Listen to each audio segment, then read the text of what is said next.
है ना। देखो गुड आफ्टरनून जी, गुड आफ्टरनून, गुड। देखो ये है हमारे सिलेबस का आखिरी चैप्टर। मुझे इसे कराने में बड़ी खुशी होती है क्योंकि आखिरी चैप्टर सबसे बकवास लगता है मुझे।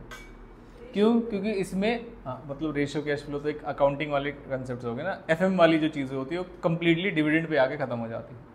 क्या ये बात समझ में आती है? अब सुनो जरा ध्यान से। मुझे मज़ा पढ़ाने में इसलिए नहीं आता क्योंकि किसी और की कही गई बात को मुझे आपको बताना है कि उसका ये फॉर्मूला है और इस तरीके से अप्लाई करना और सॉल्यूशन करना है। लेकिन मैं पूरी कोशिश करूंगा कि उस गधे के दिमाग में उस समय क्या चल रहा होगा जिसकी वजह से फॉर्मूला बनाया गया।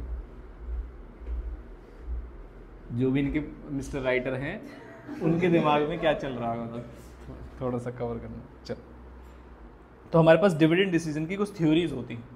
क्या ये बात समझ में? पहली थ्योरी और मेरी फेवरेट थ्योरी है थ्योरी एमएम अप्रोच वाली, क्योंकि इसके नीचे देखो एक वर्ड लिखा गया है जो कि आपके जीवन में भी बहुत इंपॉर्टेंट है। क्योंकि जितनी भी काम की चीज़ें आप उसे क्या समझते हैं? जैसे पढ़ाई, समय से उठना, पेरेंट्स की बात मानना, ये सब क्या है? इररिलेवेंट। क्या ये बात समझ में आई? तो ये इररिलेवेंट थ्योरी है। कहते हैं डिविडेंड डिसीजन में पढ़ो और आओ और हम तुम्हें ये बताएंगे कि कैसे डिविडेंड डिसीजन आपके ओवरऑल वैल्यू ऑफ फर्म को इंपैक्ट नहीं करेगा। आप चाहे डिविडेंड बांटो, आधा बांटो, पूरा बांटो या मत बांटो, वैल्यू ऑफ फर्म सेम रहेगी। ये किन भाई साहब ने कहा? केन एमएम के बारे में थोड़ा सा पहले ही पढ़ चुके हैं। हाँ, इसका एक विदिटेक्स वाला पॉइंट था जो हमारा बचा था। आज की क्लास में मैंने इसलिए टेकअप नहीं किया कि अंग्रेजों की बातें समझनी है आज हमें डिविडेंड से रिलेटेड, तो डिविडेंड से रिलेटेड ही समझ पाए आज, तो वही बहुत बड़ा चैलेंज है पहले तो, कि वो क्या कहना चाह रहे थे। क्या ये बात समझ ना, वो मिक्स हो जाएगा। क्या ये बात समझ? तो एमएम अप्रोच ये कहती है कि भाई साहब डिविडेंड बांटो या मत बांटो, जीरो बांटो, आधा बांटो, 80% बांटो, 70%, 30%, कुछ भी करो, वैल्यू ऑफ फर्म सेम रहने वाली है। क्या ये बात समझ में? इसमें एग्जाम में आने की जो प्रोबेबिलिटी है, प्रोबेबिलिटी टोटल मिला के कितनी होती है? 1। तो मैं मानता हूं इसको एग्जाम में आने की जो प्रोबेबिलिटी है वो 0.1 है, यानी 10%। चलो 0 पॉइंट में तो मैं ही कंफ्यूज हो जाऊंगा। 10% हुआ करती थी जब लिंटर मॉडल भी था। अब क्योंकि नंबर ऑफ मॉडल्स क्या हो गए हैं? कम, तो इसकी जो प्रोबेबिलिटी है मुझे ऐसा लगता है अब ये 0.2 है। बहुत ज़्यादा फेवरेट टॉपिक नहीं है एग्जामिनर का, लेकिन आपको इसी से समझ में आएगा डिविडेंड में डिस्ट्रीब्यूशन का क्या रोल होता है। क्या ये बात समझ में? जब हम ये चीज़ समझ लेंगे उसके बाद इररिलेवेंस थ्योरी के बाद चलेंगे हम कौन सी थ्योरी पे? रेलेवेंस थ्योरी का क्या मतलब है? कि डिविडेंड के डिस्ट्रीब्यूशन से मार्केट वैल्यू ऑफ फर्म पे या और भी सारी चीज़ों पे चेंजेस आते हैं। उसमें 2 अंग्रेज आए हमारे पास, एक कौन सा है? वॉल्टर, और दूसरा कौन सा है? गॉड। अब ये फॉर्मूले बना के चले गए हैं, हमें फॉर्मूले के नाम पढ़ने, कैसे क्वेश्चन होने वो समझाने, लेकिन फॉर्मूले का डेरिवेशन कैसे हो थोड़ा थोड़ा समझाऊंगा, उसका मीनिंग क्या है। क्या ये बात समझ में? तो जिसमें पहला हमें कौन सा मॉडल पढ़ना है? MM approach. ये कौन सा थ्योरी है? रिलेवेंस थ्योरी या इररिलेवेंस थ्योरी? इररिलेवेंस थ्योरी। आपको बस एक फॉर्मूला पढ़ना है पहले। ये एमएम अप्रोच का पहला फॉर्मूला है P0। हमने D0 D1 के बारे में सुना था, बताइए D0 क्या होता है? डिविडेंड प्रेजेंट ईयर का, नेक्स्ट ईयर का नहीं, जो हुआ था अभी लेटेस्ट पीरियड हुआ था। और D1 का मतलब क्या है? Expected dividend eight the and. अब P का मतलब क्या होता है? आपको क्या लगता है? प्राइस। P0 का मतलब या तो प्राइस एट द एंड, पिछले साल का बोल दो, या क्या बिगिनिंग का भी बोल सकता हूं उसको, ये प्राइस इन द बिगिनिंग। तो P0 denotes price in the beginning. Next आया क्या? नेक्स्ट आया क्या? D1, और डिवाइड बाय क्या कर दिया? अब ये फॉर्मूला बना है कि इसका डेरिवेशन सिखा सकते हो आप मुझे? क्या सोच के बनाया गया था अगर पढ़ रखा है तो? वाह, क्लैरिटी देख रहे हो जीवन में? तुरंत आंसर।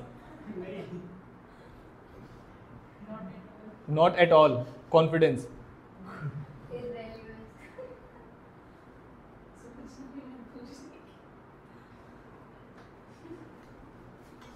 मैं थोड़ी सी कोशिश करूंगा समझाने के अगले 5 मिनट। अगर आपको समझ में आता है तो बहुत बढ़िया है, और अगर नहीं समझ तो उससे भी बढ़िया। आंख बंद करो, फॉर्मूला लगाओ, आगे चलो, बात खत्म। ठीक है, मैं 5 मिनट लेकिन समझाने में दूंगा, जरा ध्यान से समझना। वो ये कहते हैं, जरा ध्यान से देखिएगा, कि अगर मान लीजिए 10 रुपए का आपका अर्निंग पर शेयर है, ठीक है, इसमें से कुछ डिविडेंड पे आउट रेशियो होता है, ऐसा ही होता है। मान लीजिए market value of face value जो मेरी शेयर की है वो कितनी है? 100। इसमें से डिविडेंड पे आउट रेशियो का मतलब क्या है? कुछ डिविडेंड है और कुछ रिटेन्ड अर्निंग्स है। रिटेन्ड अर्निंग्स किसके पास रहती है और डिविडेंड किसके पास रहता है? और डिविडेंड उसी समय किसको मिल जाता है? Share holder. तो रिटेन्ड अर्निंग्स कंपनी का हो जाता है और शेयर होल्डर का ही रहता है? शेयर होल्डर का ही रहता है। तो ये थ्योरी ये कहती है कि जैसे मान लीजिए dividend pay out ratio is 70%, that means dividend is 7, but retained earnings 3।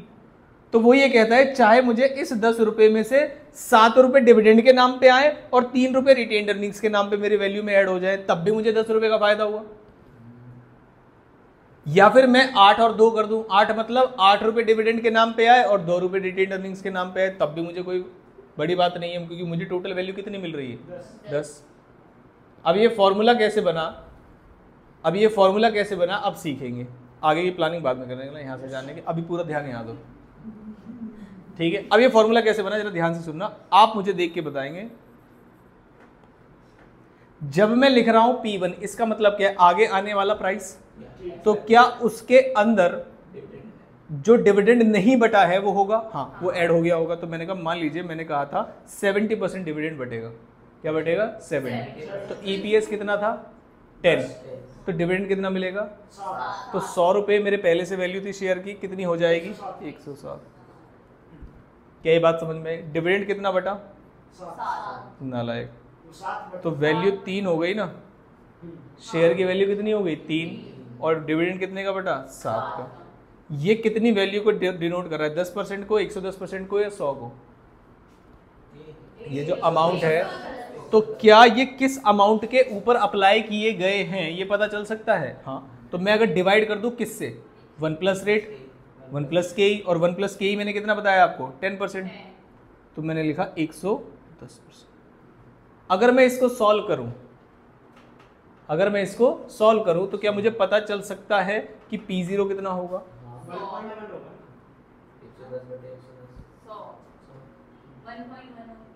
अब क्वेश्चन में जरा ध्यान से सुनना क्या है।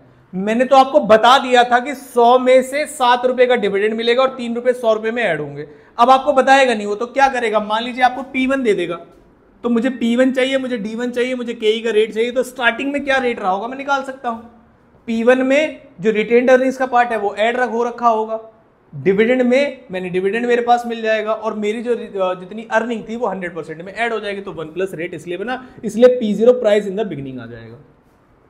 थोड़ा बहुत सेंस बनाया इस फॉर्मूले में, मेरे पास आने वाली चीजें सारी ऐड हो जाएंगी, टोटल मुझे कितना मिलेगा वो ऐड हो जाएगा। मतलब बेस जो मेरा है वो तो दिख ही रहा है उसमें, जो इस साल एडिशन हुआ है वो भी दिख रहा है, तो बेस जो मेरा है वो 100% को रिप्रेजेंट कर रहा है, और जो इस साल अर्निंग हुई वो KE को रिप्रेजेंट कर रहा है। क्या ये बात समझ में? तो मैंने जितने जो अमाउंट है, जितने परसेंट है, अगर उसे डिवाइड कर देता तो क्या 100% वैल्यू आ जाती है। यस, इसी से फॉर्मूला बनाया, थोड़ा थोड़ा सेंस बनाया इस फॉर्मूले ने। यस, अब मान लीजिए मैंने कहा मुझे price in the beginning they के P1 पूछ ले, क्या कोई मुझे दिक्कत नहीं, कोई भी सारी इंफॉर्मेशन दे देगा और एक इंफॉर्मेशन आपसे पूछ लेगा और बात खत्म। क्या ये बात समझ में आई या नहीं? आगे बात, थोड़ा सा सेंस बनाया इस फॉर्मूले ने, तो मैंने आपको समझाया। फिर जो दूसरा फॉर्मूला यूज करते हैं हम किसके लिए, वैल्यू ऑफ फर्म निकालने के लिए, ये इसका एक नया फॉर्मूला है। वैल्यू ऑफ फर्म किससे निकाली जाएगी बताइए, P1 से या P0 से? इस साल मार्केट वैल्यू ऑफ फर्म क्या रहेगी, वो P0 से निकाली जाएगी या P1 से? P1 से। इस साल क्या रहने वाली, तो देखिए क्या किया उन्होंने, पहले क्या लिखा, N का मतलब क्या होता है, नंबर ऑफ शेयर्स, N का क्या मतलब होता है, नंबर ऑफ शेयर। फिर मैं कुछ और नंबर ऑफ शेयर लूंगा यहाँ पर, ये क्या हो गया, चेंज इन N। तो यानी कि मेरे पास जो नए शेयर आएंगे प्लस जो पुराने शेयर थे, सभी शेयर्स का मल्टीप्लाई किससे करूंगा, P1 से। किससे मल्टीप्लाई करूंगा, P1। मुझे नए शेयर्स क्यों लेने पड़ रहे हैं, क्योंकि मुझे इन्वेस्टमेंट चाहिएगी, -I, इन्वेस्टमेंट जाएगी, तो मैं क्या करूंगा उसको माइनस। लेकिन उस इन्वेस्टमेंट के लिए मान लीजिए मुझे चाहिए कि 10 लाख रुपए, लेकिन मेरे पास अर्निंग्स अवेलेबल है, रिटेन अर्निंग्स अवेलेबल है 2 लाख रुपए की, तो मैं टोटल कितना माइनस करूंगा, 8 लाख। मुझे 10 लाख इन्वेस्टमेंट के लिए चाहिए, 2 लाख की रिटेन अर्निंग्स है, बताओ क्या करूं, 8 लाख माइनस, क्या ये 8 लाख ही माइनस किया हुआ है, यस, डिवाइड बाय क्या कर दिया, 1 प्लस KE, तो 100% वैल्यू ऑफ फर्म आ गई। दोनों फॉर्मूले समझ में आए, 2 फॉर्मूले अप्लाई करने होते हैं, MM अप्रोच, इररिलेवेंस थ्योरी यहाँ पर प्रूव हो जाती है। क्या ये बात समझ में आए? एक क्वेश्चन कराता हूँ, वहां से समझ में आएगा। ये फॉर्मूले है और ये इनका मीनिंग है। देखिए P0 का मतलब क्या है, P1 का मतलब dividend eight the and, cost of equity. KE को किस किस नाम से बुलाया जाता है, ध्यान से समझ लीजिएगा, कॉस्ट ऑफ, अगर क्वेश्चन में लिखा है डिस्काउंट रेट, इसका मतलब किसकी बात कर रहा है, KE की। अगर क्वेश्चन में क्या लिखा है, कैपिटलाइजेशन है, उसकी किसकी बात कर रहा है, KE। ये बहुत इंपॉर्टेंट है, एक बार क्वेश्चन में आया था कैपिटलाइजेशन रेट, समझ नहीं आता है KO है या KE है, किसका गिवन है, फर्म का या इक्विटी का। तो अगर MM अप्रोच का क्वेश्चन है, डिविडेंड के बारे में क्वेश्चन है और लिखा हुआ है कैपिटलाइजेशन रेट, तो वो किसके बारे में लिखा गया हुआ, KE के बारे में। क्या ये बात समझ में? अब इस क्वेश्चन को एक इलस्ट्रेशन से सॉल्व करते हैं। हर एक जो डिविडेंड थ्योरी है उसके सभी के अंडरस्टैंडिंग पार्ट मैं आपको समझा दूंगा और सभी के एक एक दो दो तीन तीन क्वेश्चन करा दूंगा आपको। कल एग्जाम के क्वेश्चन करेंगे और 2 दिन में चैप्टर खत्म हो जाता है। क्या ये बात समझ में आती है? ठीक है, तो इलस्ट्रेशन नंबर आते हैं पहले 1। इसमें ऐसा नहीं करूंगा मैं आपको कि पहले समझा दूंगा, सारे क्वेश्चन करा दूंगा, उसके बाद स्टडी मैट उठाऊंगा, नहीं। कहाँ से कराएंगे क्वेश्चन? स्टडी मैट से ही क्वेश्चन कराएंगे, बस समझ नहीं है। कौन से पेज पे इलस्ट्रेशन? ये रही।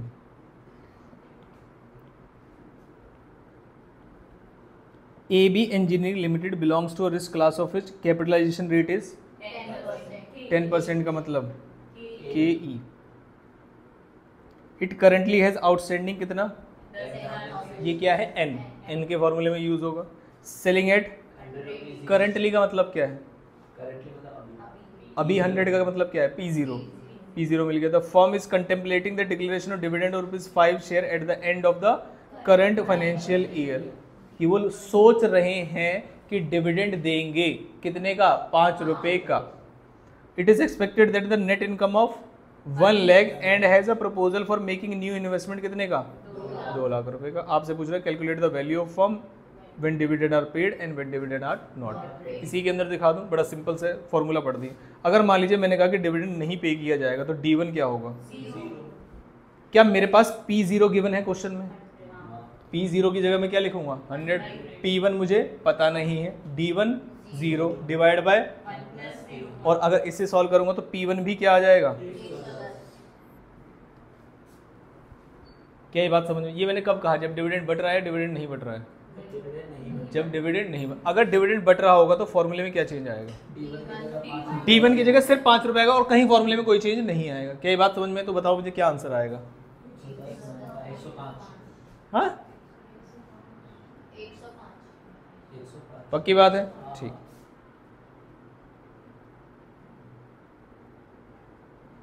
P1 कितना आया? 105। तो मैंने P1 तो निकाल लिया। अब दोनों सिचुएशन में मैंने कहा था वैल्यू ऑफ फर्म चेंज नहीं होगी या प्राइस चेंज नहीं होगा? Value of firm change. तो अब मुझे क्या करना पड़ेगा? वैल्यू ऑफ फर्म निकालने पड़ेगा दोनों ही केसेस के अंदर। आप मुझे वैल्यू ऑफ फर्म का फॉर्मूला बताएंगे। n plus change in n, तो क्या होता है उसका मतलब? Total number of shares multiply किससे करेंगे? P1। क्या दोनों का P1 मेरे पास आ चुका है? Plus investment plus earnings. ठीक है, तो उन्होंने एक फॉर्मूला लिखा कि भाई साहब हमारे पास जो अर्निंग्स अभी हैं वो कितनी है? 1 लाख की अर्निंग। क्या क्वेश्चन ने दिया था हमारे पास 1 लाख की अर्निंग है? यस। डिविडेंड पहले वाले केस में कितना डिस्ट्रीब्यूट किया? नील। क्या ये बात समझ में आई? मेरे पास कितने फंड्स अवेलेबल हैं?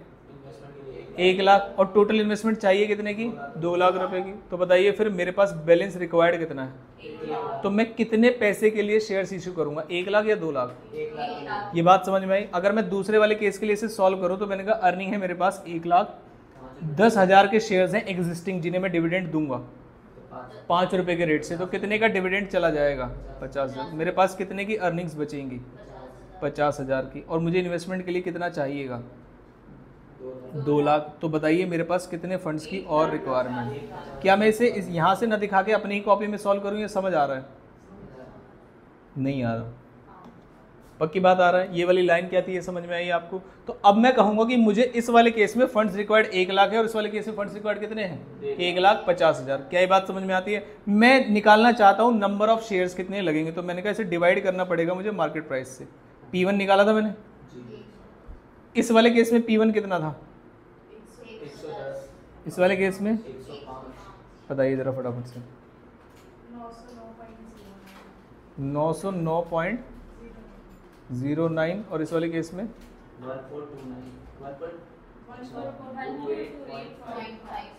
1.28.57। इसको ऐसे ही रहने देना। अभी फॉर्मूला क्या था? पहले फॉर्मूला देखते हैं हमारा वैल्यू ऑफ फर्म निकालने का। n प्लस डेल्टा n का मतलब चेंज इन। यही तो नए शेयर्स आए हैं हमारे। तो मैंने कहा मान लीजिए मेरे पास n तो 10,000 ही है। तो सुनो, इस वाले केस का निकाल रहा हूँ पहले मैं। n 10,000 plus delta n 909.09। P1 कितना था? P1 आपने कहा 110। इन्वेस्टमेंट के लिए इस वाले केस में कितने पैसे चाहिए थे? 2 लाख रुपए। लेकिन हमारे पास रिटेन्ड अर्निंग्स कितने की अवेलेबल थी? 1 लाख की। ये पहले वाले केस की बात कर रहा हूँ मैं। और डिवाइड बाय 1 प्लस KE, और KE कितना था क्वेश्चन के अंदर? 10%। तो निकालिए वैल्यू ऑफ फर्म कितनी 10 लाख। एग्जैक्ट आ रही होगी या थोड़ा बहुत आगे पीछे आ सकता है?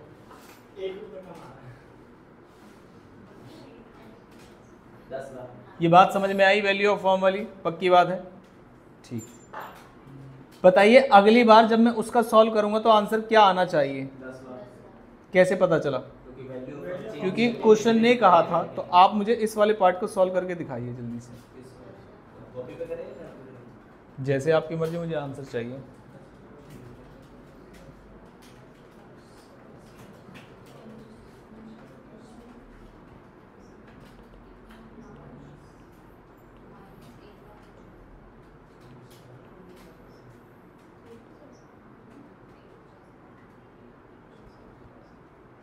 क्या मैं सॉल्व करूं? 1 लाख 10 लाख बस जीरो का फर्क मेरा आगे 10 आया। 10 लाख देखते हैं। देखो मेरे पास पहले से कितने शेयर्स हैं ये बताओ? 10,000। फिर मेरे पास और शेयर्स कितने आए? डेल्टा एन कितने हैं? 1428.57। क्या पॉइंट में ही रखना शेयर को सही रहेगा तभी वैल्यू ठीक आ रही है? अप्रॉक्स कर देंगे तो फिर गड़बड़ हो जाएगी। हालांकि शेयर्स पॉइंट में नहीं होते। Multiplied by 105। फिर मैं करूंगा प्लस, मुझे कितने की इन्वेस्टमेंट चाहिए तो माइनस करूंगा। पहले कितने इन्वेस्टमेंट चाहिए? 2 लाख। मेरे पास अरेंज कितने हैं? 50,000 मेरे पास पहले से अर्निंग्स के रूप में अवेलेबल है। क्या ये बात समझ में है? और डिवाइड करूंगा किससे? 1.10। क्या यही आंसर आया था आपका? 10 लाख। क्या एमएम ने जो बात कही थी वो सही है? एमएम का क्वेश्चन सॉल्व करने के लिए आपको क्वेश्चन को 2 हिस्से में सॉल्व करना पड़ेगा। पहला हिस्सा क्या था? जब डिविडेंड पे जब डिविडेंड ना पे हो। नहीं आ रहा क्या आंसर? 10 लाख नहीं आ रहा?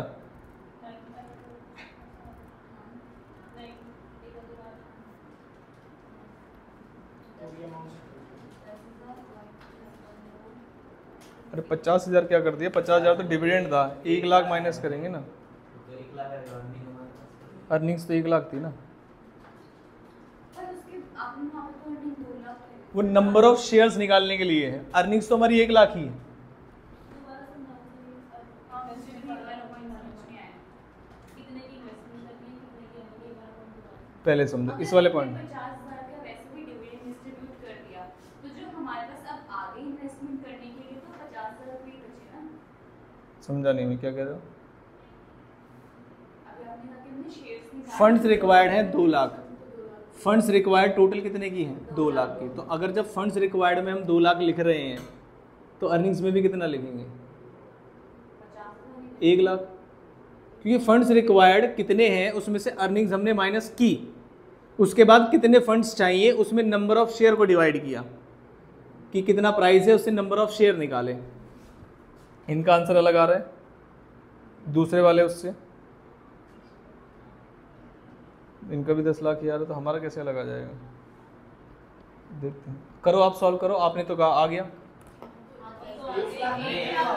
अच्छा हमने 50,000 लिख दिया था। 50,000 हमारी अर्निंग्स नहीं है, 50,000 तो हमारा डिविडेंड था। क्या ये बात समझ? अब सुनो जरा ध्यान से। जब फॉर्मूले में यहाँ पर, यही तो दिक्कत है बस दूसरे की बात बताने में। जब मैं यहाँ पर नंबर ऑफ शेयर निकालूंगा तो नंबर ऑफ शेयर निकालने के लिए मुझे देखना पड़ेगा कि मेरे पास कितनी अर्निंग्स अवेलेबल है, उसका कितना हिस्सा मैं डिविडेंड में बांट देता हूँ, कितना हिस्सा मेरे पास रह जाता है। तो मान लीजिए मैं कोई भी डिविडेंड नहीं बांट रहा तो पूरे के पूरे 1 लाख को मैं इस्तेमाल करूंगा और इन्वेस्टमेंट रिक्वायर्ड 2 लाख है तो नेट पैसा रेज करना कितना जाऊंगा मैं? 1 लाख। तो 1 लाख को मैंने पहले वाले केस के प्राइस से डिवाइड किया। अच्छा, उसमें शेयर्स बढ़ गए ना। क्या ये बात समझ में? दूसरे वाले केस में है, दूसरे वाले केस में ही मेरे पास अर्निंग्स कितनी है? 1 लाख, लेकिन इस बार डिविडेंड बंटवा दिया उन्होंने 50,000 का। तो मुझे अब मेरे पास नेट अर्निंग्स बची कितनी है? 50,000। और टोटल फंड्स इन्वेस्टमेंट की रिक्वायर्ड कितनी है? 2 लाख। तो 2 लाख में से मैंने 50,000 हटा दिया तो मुझे 1.5 लाख मार्केट में रेस करने जाना है।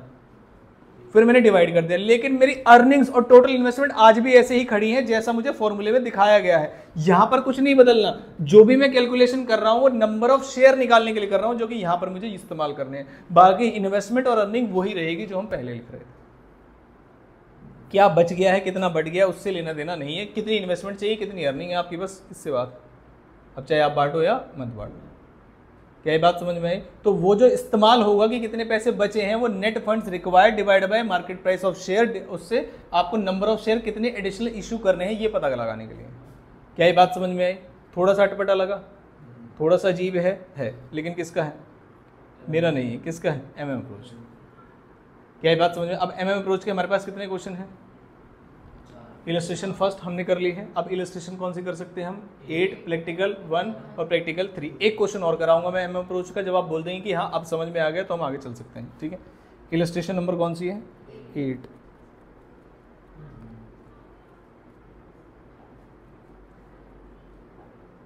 ये है illustration number 8। RST limited has a capital of 10 lakh, equity share 100 each के, the shares are currently quoted at, इसका मतलब क्या गिवन है? P0। आगे, the company proposes to declare dividend of 10 per share at the end of current financial year, capitalisation rate कितने का है? 12% का, compute the price of the share at the end of year if. क्या पूछा है? P1। क्या आपको लगता है change in N value of firm को कुछ पूछा है हमसे? नहीं, सीधा पूछा है कि P1 निकालना है। अब आप मुझे फॉर्मूला बताओ इनका, निकालते हैं P1 जल्दी से। ऊपर लिख देता हूं पहले मैं कि फॉर्मूला क्या था, फिर उसके बाद सॉल्व करेंगे। P0 is equal to P1 plus upon 1 plus K, यही था। इस वाले केस में मैंने कहा तुमने हमें P0 गिवन है कितने का? 100 का, P1 हमसे पूछ रहे हो, डिविडेंड मान लीजिए मैं डिक्लेयर नहीं कर रहा और रेट जो है 12% है। 112 इधर आ जाते हैं। अगर डिक्लेयर करेंगे तो क्या होगा? P1 का पता नहीं, प्लस डिविडेंड कितने का डिक्लेयर करने की सोच रहे थे वो? 10 रुपए की, डिवाइड बाय 1.12, 102 किया हुआ था पहले या अभी किया है? चलो, क्या ये वाली बात आपको समझ में आई? क्या पूछा गया है इस क्वेश्चन में? तो ये तो आसान था, तो मैं इसे काउंट नहीं कर रहा। और कौन सा क्वेश्चन था जो हमें कर सकते थे? प्रैक्टिकल 1, जिसमें नंबर ऑफ शेयर के कैलकुलेशन दोबारा आ जाए, वो वाला क्वेश्चन करेंगे हम। हाँ, ये पूरा क्वेश्चन है। देखिए क्वेश्चन कहाँ से? How MM approach affects the value of M limited if dividends are paid और नॉट पेड। इसमें हम कोई और बात भी लेके चलेंगे, 50% डिविडेंड इज पेड, देन क्या फर्क पड़ेगा? क्योंकि हम तो यही प्रूव करना चाहते हैं कि किसी भी केस में पूरा सॉल्व करके दिखाऊंगा मैं आपको। यहाँ पर मान लीजिए प्रैक्टिकल फर्स्ट सॉल्व करके दिखाऊंगा मैं आपको। कहाँ पर? जगह ही नहीं छोड़ी क्या मैंने? क्या इसी के नीचे जगह छोड़ ले? ठीक, कौन सी इलस्ट्रेशन है? बहुत बढ़िया। प्रैक्टिकल कौन सा है? फर्स्ट। क्वेश्चन में मुझे क्या लिखना होता है? सबसे पहले क्या निकालूं? P1। सबसे पहले क्या निकालूं? बड़ा क्वेश्चन होगा तो P1 निकलवाएगा या P0 निकलवाएगा? P1 निकलवाएगा। क्यों? क्योंकि P1 का इस्तेमाल है चेंज इन एन निकालने के लिए, ठीक है। तो मैं पहले फॉर्मूला लगाऊंगा P1 निकालने के लिए, लेकिन फॉर्मूला वही होगा जो P0 का है। क्या? P0 is equal to P1 plus D1 divide by 1 plus K। अब एक बच्चा कह रहा है सर जब बार बार P1 निकालना होगा तो मैं इधर उधर करके नया फॉर्मूला ही बना लेता हूँ। गलत बात है, चुपचाप लिख के ऐसे क्वेश्चन सॉल्व करना है, ठीक है। कितने का डिविडेंड एक्सपेक्ट कर रहे हैं और इक्विटी कितना है? 10%, और डिविडेंड कितने का एक्सपेक्ट कर रहे हैं बेचने का? 5 रुपये का। तो मैंने कहा ठीक है, तुम्हारी जो फेस वैल्यू है वो तो 100 रुपये है। P1 तुम मुझसे कैलकुलेट कराना चाहते हो, D1 तुम्हारा कितना है? 5 रुपये, और तुम मुझसे चाहते हो कि तुम्हारा जो इक्विटी कैपिटलाइजेशन रेट है वो कितना है? 10%, तो 1.10। तो ₹105 क्या आ गया है मेरा?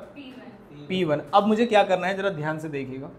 मेरे पास अर्निंग्स हैं कुछ कंपनी की, अर्निंग्स कितने की अर्निंग्स हैं वो क्वेश्चन बताएगा मुझे। एडिशनल फंड्स कितने के चाहिए? 5 लाख, वो छोड़ दीजिए। नेट प्रॉफिट कितने का है? 2.5 लाख। तो मैंने कहा मेरे पास अर्निंग्स है 2.5 लाख की। आप क्या कह रहे हो कि इस केस में मैं डिविडेंड बांट रहा हूँ या डिविडेंड नहीं बांट रहा हूँ? पहले कौन सा क्वेश्चन सॉल्व करा रहे हो आप मुझसे? मैं डिविडेंड बांट रहा हूँ या डिविडेंड नहीं बांट रहा हूँ? बांट रहा हूँ। जब अर्निंग्स में मैं डिविडेंड बांट रहा हूँ तो यहाँ से क्या डिविडेंड माइनस हो जाएगा? येस। कितने शेयर्स थे मेरे पास? 25,000, और 25,000 शेयर्स पे तुम मुझसे डिविडेंड बंटवा रहे हो किसके हिसाब से? 5 रुपये के हिसाब से। तो बताइए कितने पैसे जाएंगे? 1,25,000। 1,25,000 डिविडेंड के रूप में चले जाएंगे। तो मेरे पास नेट बचा कितना? नेट अर्निंग्स बची मेरे पास कितने की? 1,25,000। अब आते हैं फंड्स रिक्वायर्ड फॉर इन्वेस्टमेंट। मैं ये जो भी काम कर रहा हूं, क्या मेरा जो आगे वाला फॉर्मूला है उसमें मेरा जो आई और ई बदलेगा क्या? उससे नहीं, उस वाले फॉर्मूले में नहीं बदलेगा। तो आते हैं फंड्स रिक्वायर्ड। कितने के फंड्स रिक्वायर्ड? 5 लाख के।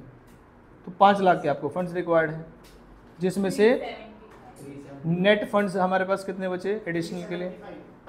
3,75,000। अगर मैं इसके मार्केट प्राइस P1 से डिवाइड कर दूं तो मेरे पास डेल्टा N आ जाएगा। क्या ये बात समझ में आई? इस डेल्टा N को क्या बोलो? Additional number of shares required to be issued. क्या ये बात समझ में आई? तो बताइए कितना था P1 और ये कितना आ जाएगा?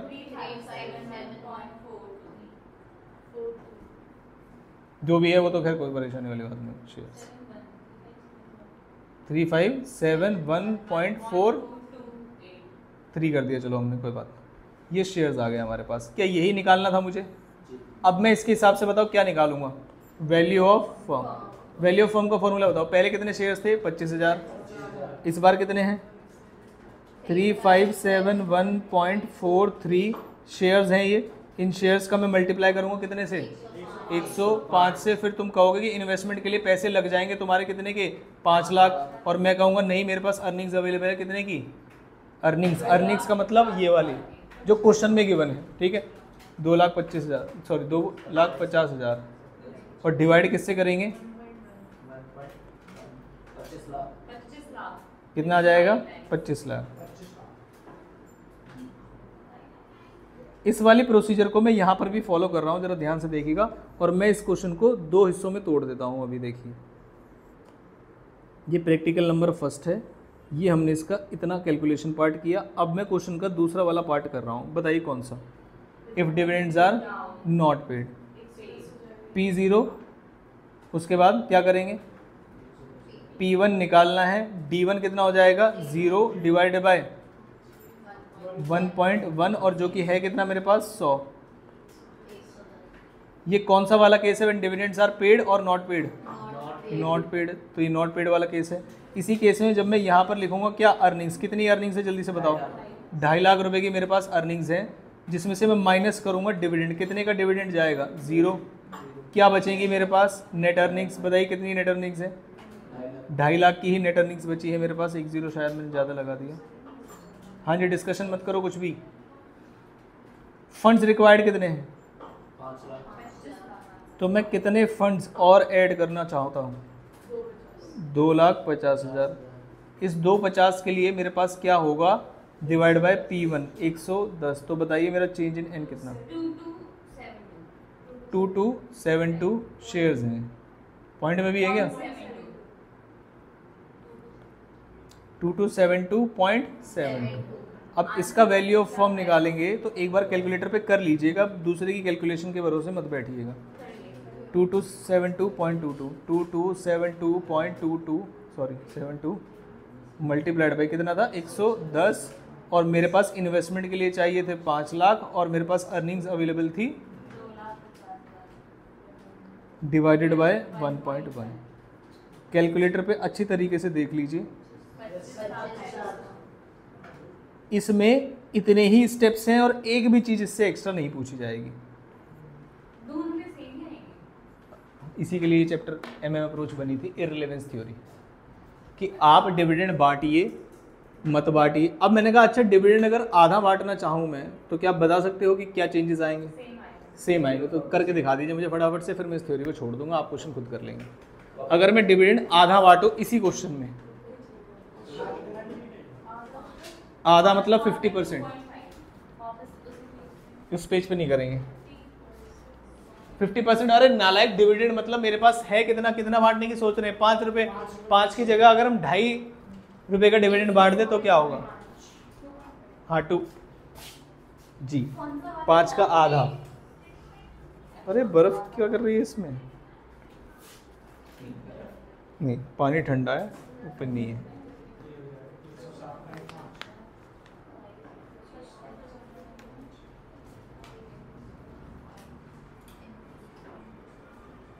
बहुत बढ़िया। ढंग की रिंगटोन लगा लेते, राम सिया राम लगा लेते। बैठूंगा नहीं, समझ में नहीं आएगा।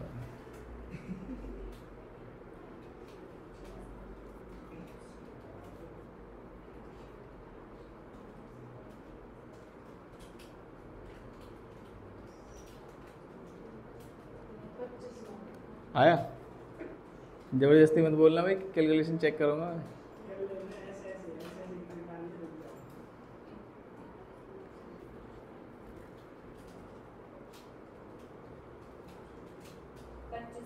आ गया?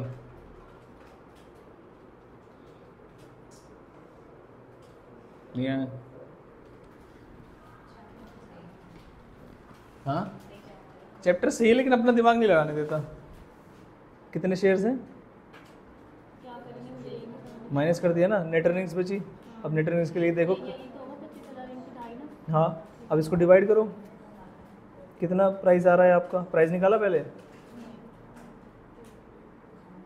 एक तो डिविडेंड पे कर रहे हैं ना, तो 105 है। 25 एक तो क्वेश्चन है 105 है। डिविडेंड कितना पे कर रहे हैं? तो कितना आएगा? P1 प्लस 2.5 1.1 और वो कितना था? 100 करो सॉल्व। तो डिवाइड करो इसको 107.5 से। ये शेयर्स आ गए 1744.18। ठीक है, अब 25,000 प्लस, अब क्या करेंगे? 25,000 शेयर्स है हमारे पास, प्लस 1744.18 मल्टीप्लाई 107.5 ये आ जाएगा। उसके बाद प्लस करेंगे इसमें कितना, माइनस करेंगे कितना? 5 लाख, और प्लस कितना कर देंगे? अर्निंग्स कितनी है? 2.5 लाख। अलग कैसे आ रहा है? डिवाइड भी तो करेंगे ना। डिवाइड बाय 1.1 कितना आ रहा है भाई? Change in N change in N 2906.97 ये सही है ना? 2.5 लाख लिया है ना आपने, नेट प्रॉफिट 2.5 लाख है, और डिविडेंड कितना निकाला है?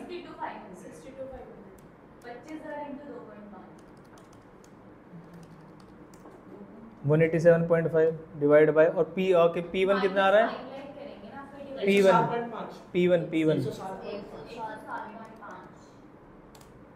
1744.18 नंबर ऑफ शेयर्स।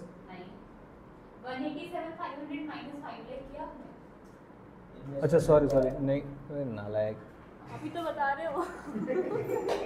ये मेरे पास नेट अर्निंग्स बची है, और नेट अर्निंग्स मेरे पास बची है, और टोटल फंड्स कितने चाहिए? 5 लाख माइनस 187,500, तो इतने पैसे मुझे चाहिए। डिवाइड बाय 107.5 इतने शेयर्स चाहिए मुझे। इस शेयर्स में मैं 25,000 प्लस कर दूंगा और मल्टीप्लाई कर दूंगा 100, कहाँ से होता है बैक? 107.5 ये मल्टीप्लाई करके माइनस कितना?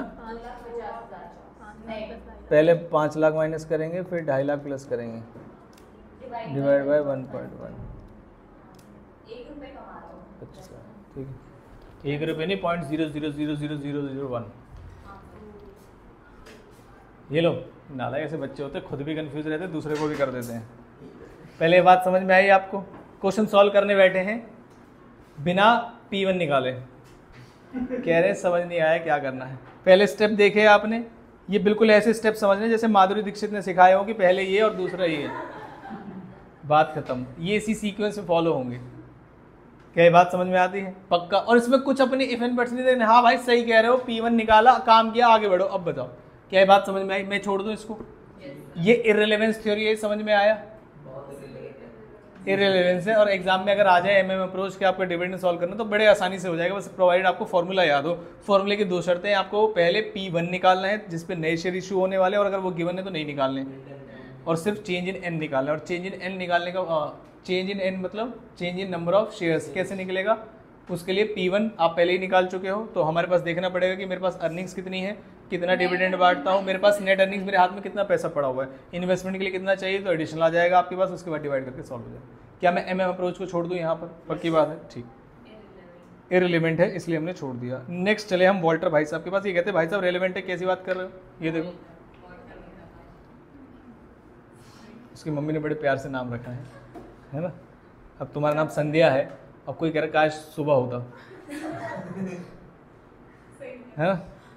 चलो, तो वॉल्टर है। वॉल्टर भाई साहब कहते हैं कि बिल्कुल भाई साहब फर्क पड़ता है कि आपका डिविडेंड बांट रहे हो या नहीं बांट रहे हो, और इवन हम तो आपको ये बताएंगे कि ऑप्टिमम पे आउट रेशियो क्या है, और ऑप्टिमम पे आउट रेशियो पे वैल्यू ऑफ फर्म कैसे निकालते हैं, वो सब सिखाएंगे हम आपको। क्या ये बात समझ में आई? लेकिन उसने कहा सिखाने से पहले कुछ 2-3 बातें बता। ये मैं नहीं बता रहा, कौन बता रहा है?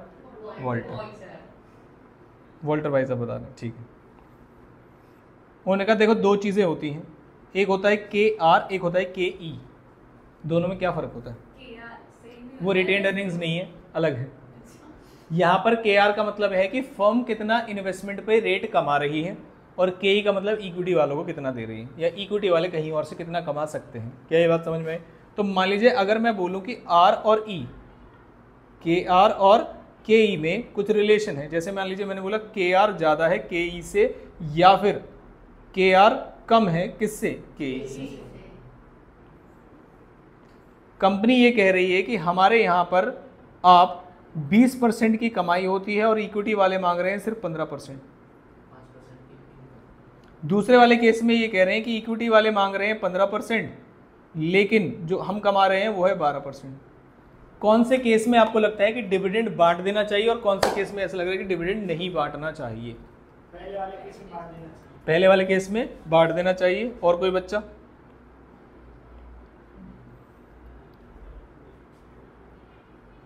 ऑप्टिमम पे आउट क्या रहेगा?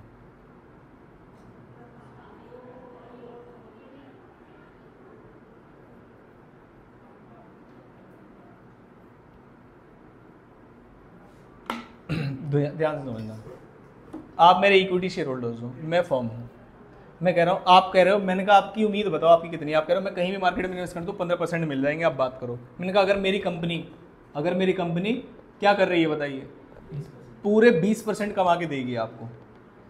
कितने परसेंट? 20%। तो मैं क्या कहूँगा आपसे कि अपना डिविडेंड ले जाओ और जाके 15% कमा लो, या फिर मेरी कंपनी आपको 20 देगी, यहीं पर पैसे इन्वेस्ट करो,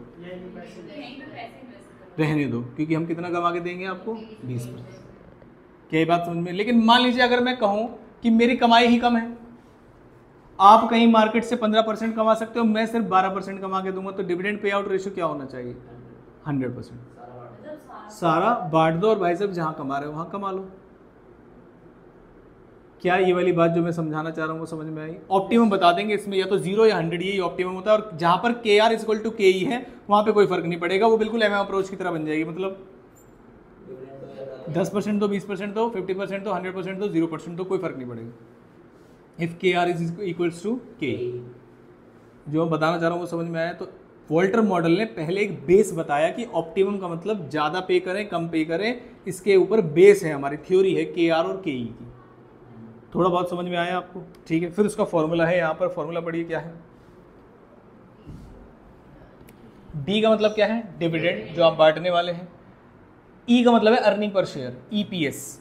यहाँ पर ईपीएस का खेल है पूरा। इस पहले हमने एक देखा ना डिविडेंड, इसमें ये कहता है, देखो जरा ध्यान से, अगर मान लीजिए ईपीएस 10 है और डिविडेंड पे आउट रेशियो, ये समझाया था मैंने आपको, डिविडेंड पे आउट रेशियो 40% है, इसका मतलब कितना है? 4। तो रिटेंशन कितना होगा? 6। तो यहाँ पर क्या आएगा फॉर्मूले में? यहाँ पर क्या आएगा? 4, और यहाँ पर क्या आएगा? 10 - 4, यानी कि कितना? 6। अगर आर ज्यादा होगा मैं तभी तो यहीं पर रखूंगा, मेरी कंपनी रेट कमा रही होगी तभी मैं आर यहाँ पर रखूंगा ज्यादा, और ये 1 से ज्यादा आएगा हमेशा। क्या ये बात समझ में है? और नीचे क्या करना है? 1 + के ई, नहीं क्या करना है? के ई से। क्या ये बात समझ में आती है? एक क्वेश्चन सॉल्व करते हैं, देखते हैं कि क्या इन्होंने जो बातें बताई उससे कुछ समझ में आता है। पहले मैं थ्योरेटिकली देख लूँ। जो rate of investment, return on investment जो कंपनी कमाती है, मैंने सब यहाँ पर लिखा हुआ है। देखिए, पी का मतलब क्या है? Market price per share. ई का मतलब क्या है? Earning per share. वहाँ पर ई का मतलब क्या था? अर्निंग्स। और आई का मतलब क्या था? इन्वेस्टमेंट। यहाँ पर अर्निंग पर शेयर है। डी का मतलब डिविडेंड पर शेयर। के ई का मतलब कॉस्ट ऑफ इक्विटी। के आर का मतलब या तो IRR या फिर रिटर्न ऑन इन्वेस्टमेंट जो कंपनी कमा रही है। जो मैंने बातें बताई वो समझ में आई? फॉर्मूला ध्यान में रहेगा आपको। कितना डिविडेंड बांट रहे हो पहले वो लिखो, कितना बच जाएगा वो लिखो, जो बच जाएगा उसमें फिर रेट, जो बच जाएगा उसी को तो इन्वेस्ट करूंगा।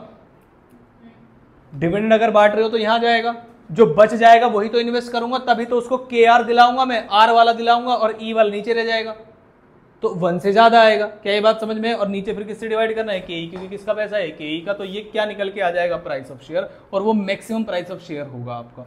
ऑप्टिमम पे आउट रेशियो जैसा ये बोल रहा है उसके हिसाब से जो प्राइस आएगा इस फॉर्मूले से, इस लॉजिक को लगा के वो मैक्सिमम होगा।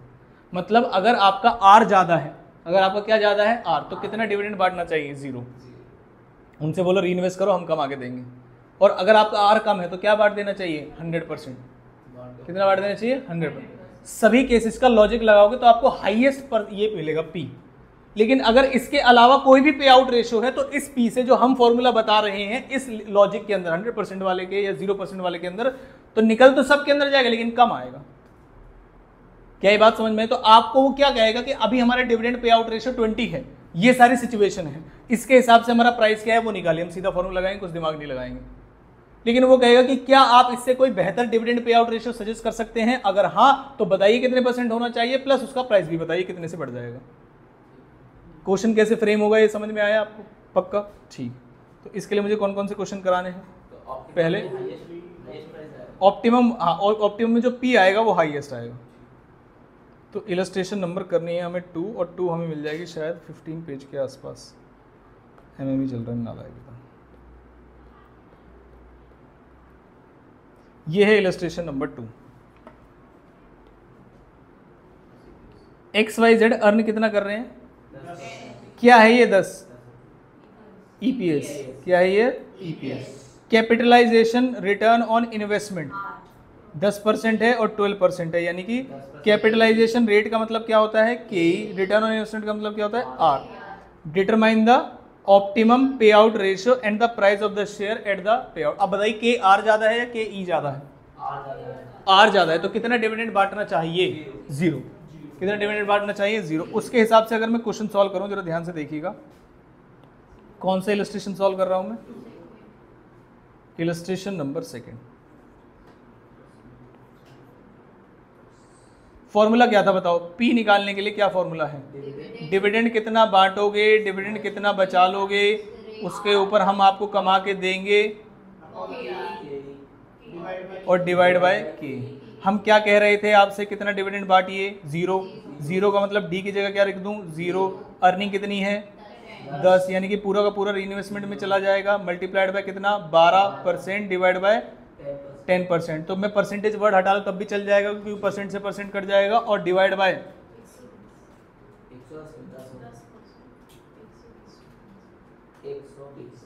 सभी का 120 ही आ रहा है।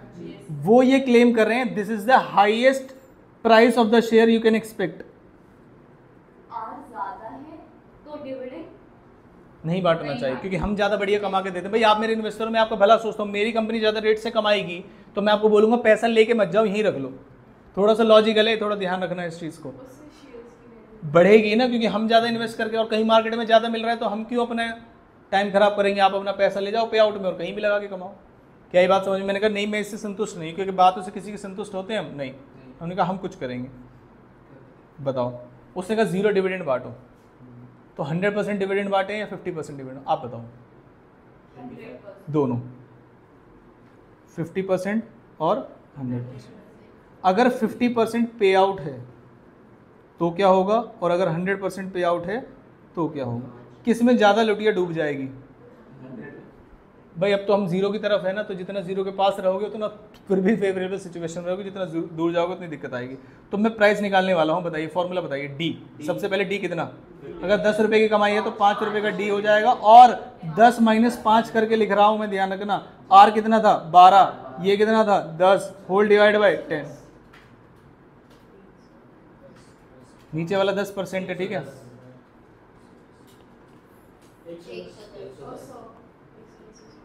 110। ये याद आ रहे हैं, सॉल्व कर रहे हो? अच्छा ठीक है, बहुत बढ़िया।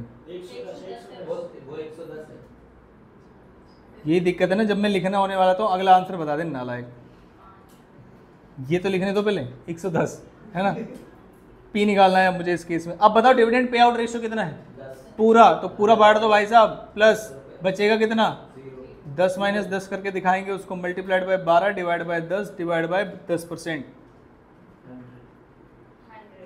क्या मैंने बताया था कि प्राइस डाउन होता चला जाएगा, और जितने रेशो से आप बांटते चले जाएंगे उतना ही डाउन होता चला जाएगा। This is the highest price.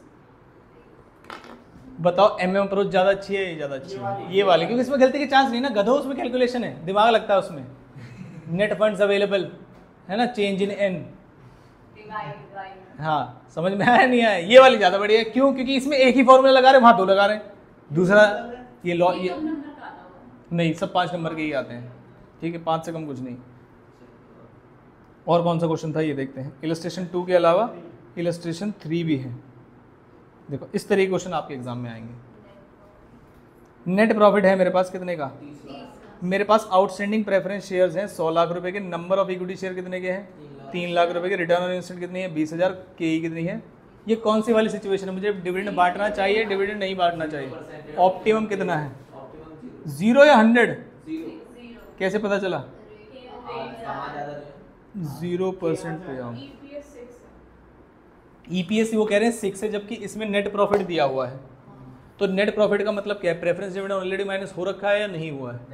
नहीं हुआ है। तो मुझे 30 लाख में से पहले मुझे प्रेफरेंस शेयर्स माइनस करने पड़ेंगे। तो मुझे कितना बचा चला? 12% किसका? 100 लाख का। तो कितना बचा? 12 लाख। 12 लाख माइनस करूँगा कितना बचेगा? 18 लाख। 18 लाख को डिवाइड करूँगा किससे?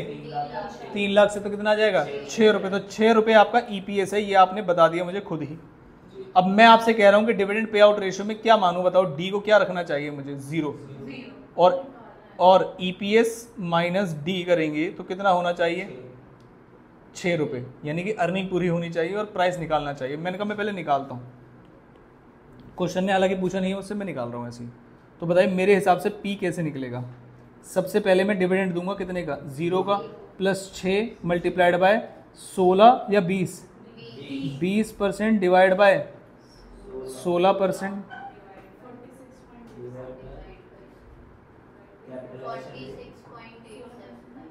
यही बता रहे हो आप? 46.875। हमने ऊपर वाले आंसर का एक बार आंसर मैच नहीं किया था, उनका 120 आ रहा था या नहीं आ रहा था? 120। ठीक है। उसके बाद उन्होंने कहा पे आउट रेशियो पे कुछ उन्होंने चेक किया है, आप भी चेक कर सकते हैं। अलग अलग पे आउट रेशियो पे उन्होंने चेक किया और कम ही आएगा। और आप एक चीज़ देखना, पे आउट रेशियो पहले सिर्फ 25% रखा तो 5 से गिर गया, फिर उसके बाद उसने 50% रहा तो 10 से गिर गया, फिर 75% रहा तो और कम हो गया, और जब 100% है तो बेस प्राइस पे ही आ जाओगे फिर। तो धीरे धीरे कम होता आ रहा है। क्या दिक्कत है फ़ोन में बताओ? किसका? क्लास का टाइम नहीं पता उनको? क्लास का टाइम बता के आते हो? बता दिया करो सेल्फ स्टडी इतने बजे से, क्लास इतने बजे से, ठीक है। अब उनके दिमाग में पता है क्या टेंशन है? बच्ची पढ़ रही है तब से, उसमें ज़्यादा टेंशन है पेरेंट्स को, तब से पढ़ रही है। हाँ, क्वेश्चन हालांकि ये नहीं था। क्वेश्चन ये कहा था compute the appropriate dividend pay out ratio so as to keep the share price 42 by using. Question समझ आया आपको? उसमें P गिवन है, P कितना है? 42, और मुझसे क्या पूछा है? D। तो ठीक है, मैं D को एज इट इज छोड़ दूंगा। फिर D को जब मैं एज इट इज छोड़ दूंगा तो क्या होगा? 6 माइनस D, यानी कि X भी बोल सकते हो आप इसको, multiplied by 20 divide by 16 whole divide by 16%। उसे 16 मत कर देना, इसलिए मैं दोनों परसेंटेज भी लगा रहा हूँ। D इज इक्वल टू,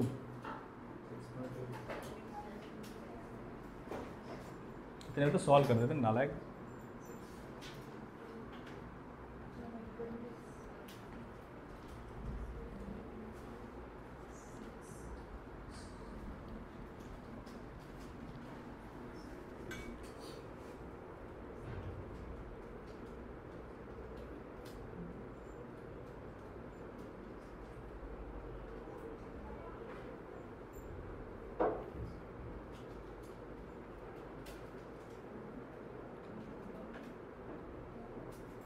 उसे भी क्रॉस चेक कर लो। आपको कितना आ रहा है?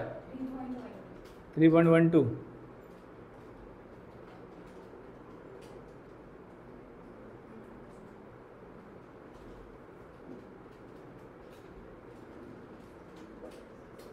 बताओ भाई, सारे आर्यभट्ट हो, सबके पास है ना मैथ? तो 12th में सबके पास थी ना? आपके पास थी 12th में मैथ? हाँ जी। डी,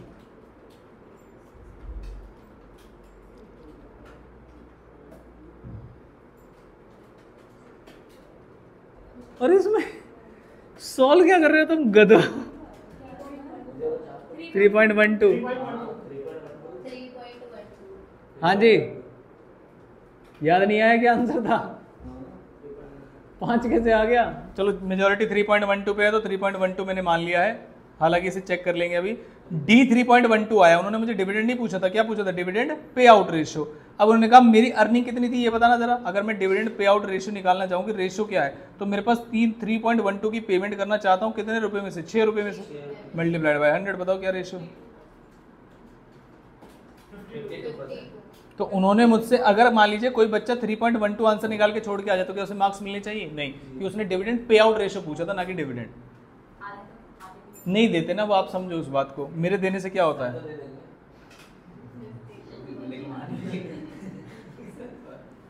इसलिए so the required rate of पे आउट रेशियो 42। कहाँ गलत कर रहे हो फिर? कैलकुलेशन ही करने के लिए दिया था मैंने आपको, वोल्टर समझाने के लिए दिया नहीं आपको, है ना। क्वेश्चन समझ में आया आपको? बताओ वोल्टर बढ़िया है या एमएम बढ़िया है? वोल्टर बढ़िया है अभी तक, ठीक।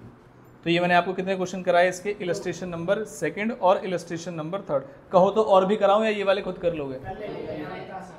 पक्की बात है? एक क्वेश्चन दे दूं या अगला करा दूं? एक क्वेश्चन देता हूं, चेक करते हैं।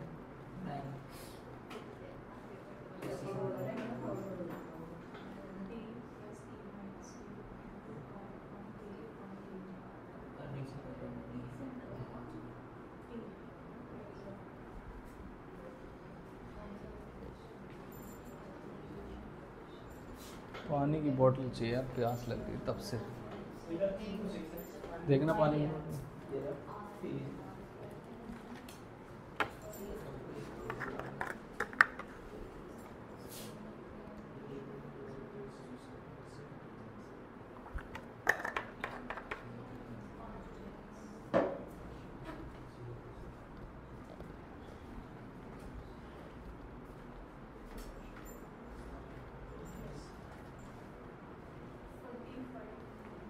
हाँ जी,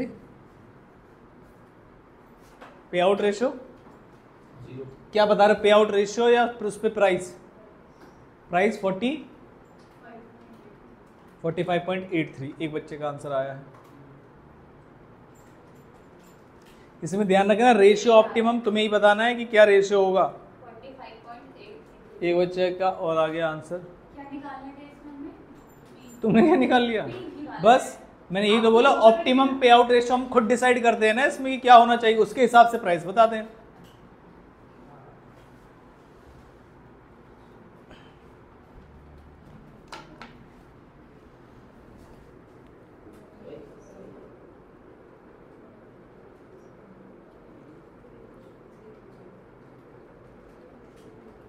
कैश फ्लो भी है क्या आपके चैप्टर में, सिलेबस में? कैश फ्लो तो नहीं है ना, रेशियो है खाली।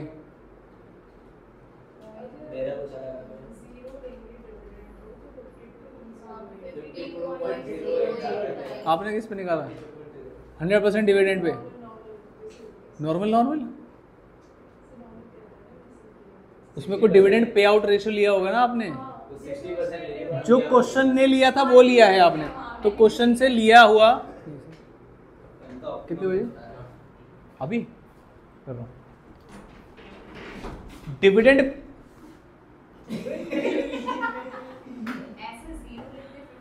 तो क्वेश्चन का जो डिविडेंड पे आउट रेशियो है उसमें एक बच्चे ने बताया 45.8 आंसर आ रहा है, लेकिन अगर हम अपना निकालें तो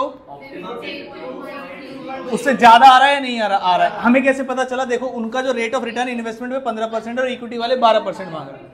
इसका मतलब हमें डिविडेंड बांट देना चाहिए, नहीं बांटना चाहिए? नहीं बांट, कितना नहीं बांटना चाहिए? एक भी नहीं, 0% बांटना चाहिए। क्या ये बात समझ में? उसके हिसाब से आंसर निकाले तो दोनों के ही कैलकुलेट 55.83 यही आ रहा था आपका, अगर उनके हिसाब से चले तो। अब क्वेश्चन की रिक्वायरमेंट पढ़ो। क्वेश्चन ने क्या बोला है? Market value per share as per Walter model under the given circumstances.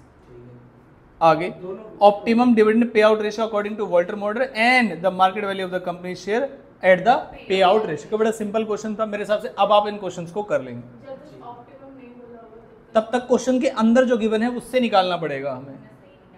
हाँ सही निकालना था आपको, लेकिन मैंने बोला नहीं था कि निकालो, मैंने बोला था, क्या बोला था मैंने? दोनों ही निकाले ना, बस ठीक है, कोई बात नहीं, ठीक ठीक। उसके बाद हमें एक क्वेश्चन और करना है, वो कौन सा है? Gordon model. गॉर्डन मॉडल के अंदर देखिए जरा ध्यान से, 3 चीजें होती हैं। रेट ऑफ, अब देखो जरा, थोड़ा ठीक है, यही इस्तेमाल होता है आपके पेपर में। तो गॉर्डन मॉडल के लिए मार्केट प्राइस निकालना है अगर आपको, तो सबसे पहले क्या करना है?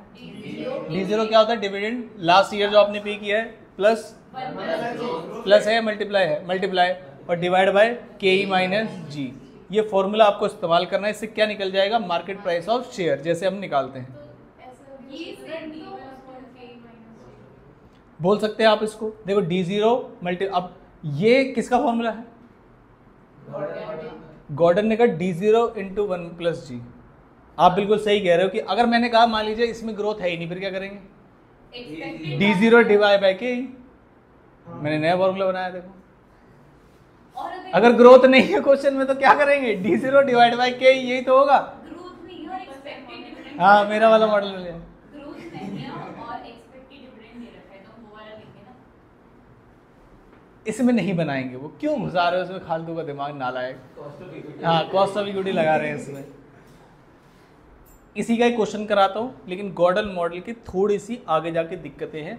जब ग्रोथ रेट बराबर नहीं होता, वो कहेंगे अगले 2 साल तक 4% रहेगा, 2 साल के बाद जाके 6% हो जाएगा, और 6 साल तक रहेगा, फिर 6 साल के बाद जाके चेंज हो जाएगा। तो सुनो, जब ग्रोथ रेट इररिलेवेंट रेट पे चेंज होगा, मतलब चेंजेस जो है अलग अलग रेट पे हैं, तो उसका एक कंसेप्ट है इंट्रिंसिक वैल्यू निकालने का, तो वो हम कल सीखेंगे। लेकिन हाँ, नॉर्मली अगर ग्रोथ दी हुई है तो इसके भी क्वेश्चन निकाल सकते हैं। इस फॉर्मूले से एक क्वेश्चन कराता हूँ, इलस्ट्रेशन नंबर जैसे कि 4।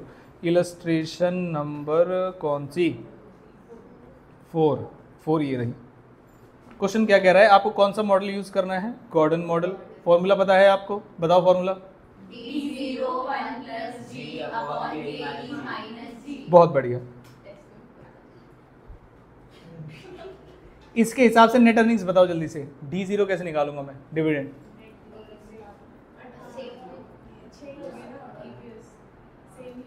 क्या इसमें ग्रोथ है? क्वेश्चन में कहीं ग्रोथ है तो फॉर्मूला क्या चेंज हो जाएगा? हाँ, नॉर्मल फॉर्मूला बन जाएगा। 6 अर्निंग पर शेयर आया, डिविडेंड पे आउट रेशियो से मल्टीप्लाई करूंगा तो डिविडेंड आ जाएगा। क्या ये बात समझ में आई? पक्का। चलो गॉर्डन वाला जो क्वेश्चन है वो कल कराता हूँ मैं, फोन आ रहा है सर का। गॉर्डन वाली अप्रोच छोड़ दीजिए, बाकी आप वॉल्टर और MM अप्रोच करके लेके आएंगे। क्या ये बात समझ में आई? ठीक, बंद कर दो। देखो जरा ध्यान से, क्लास नंबर कौन सी है जल्दी से बताओ पहले।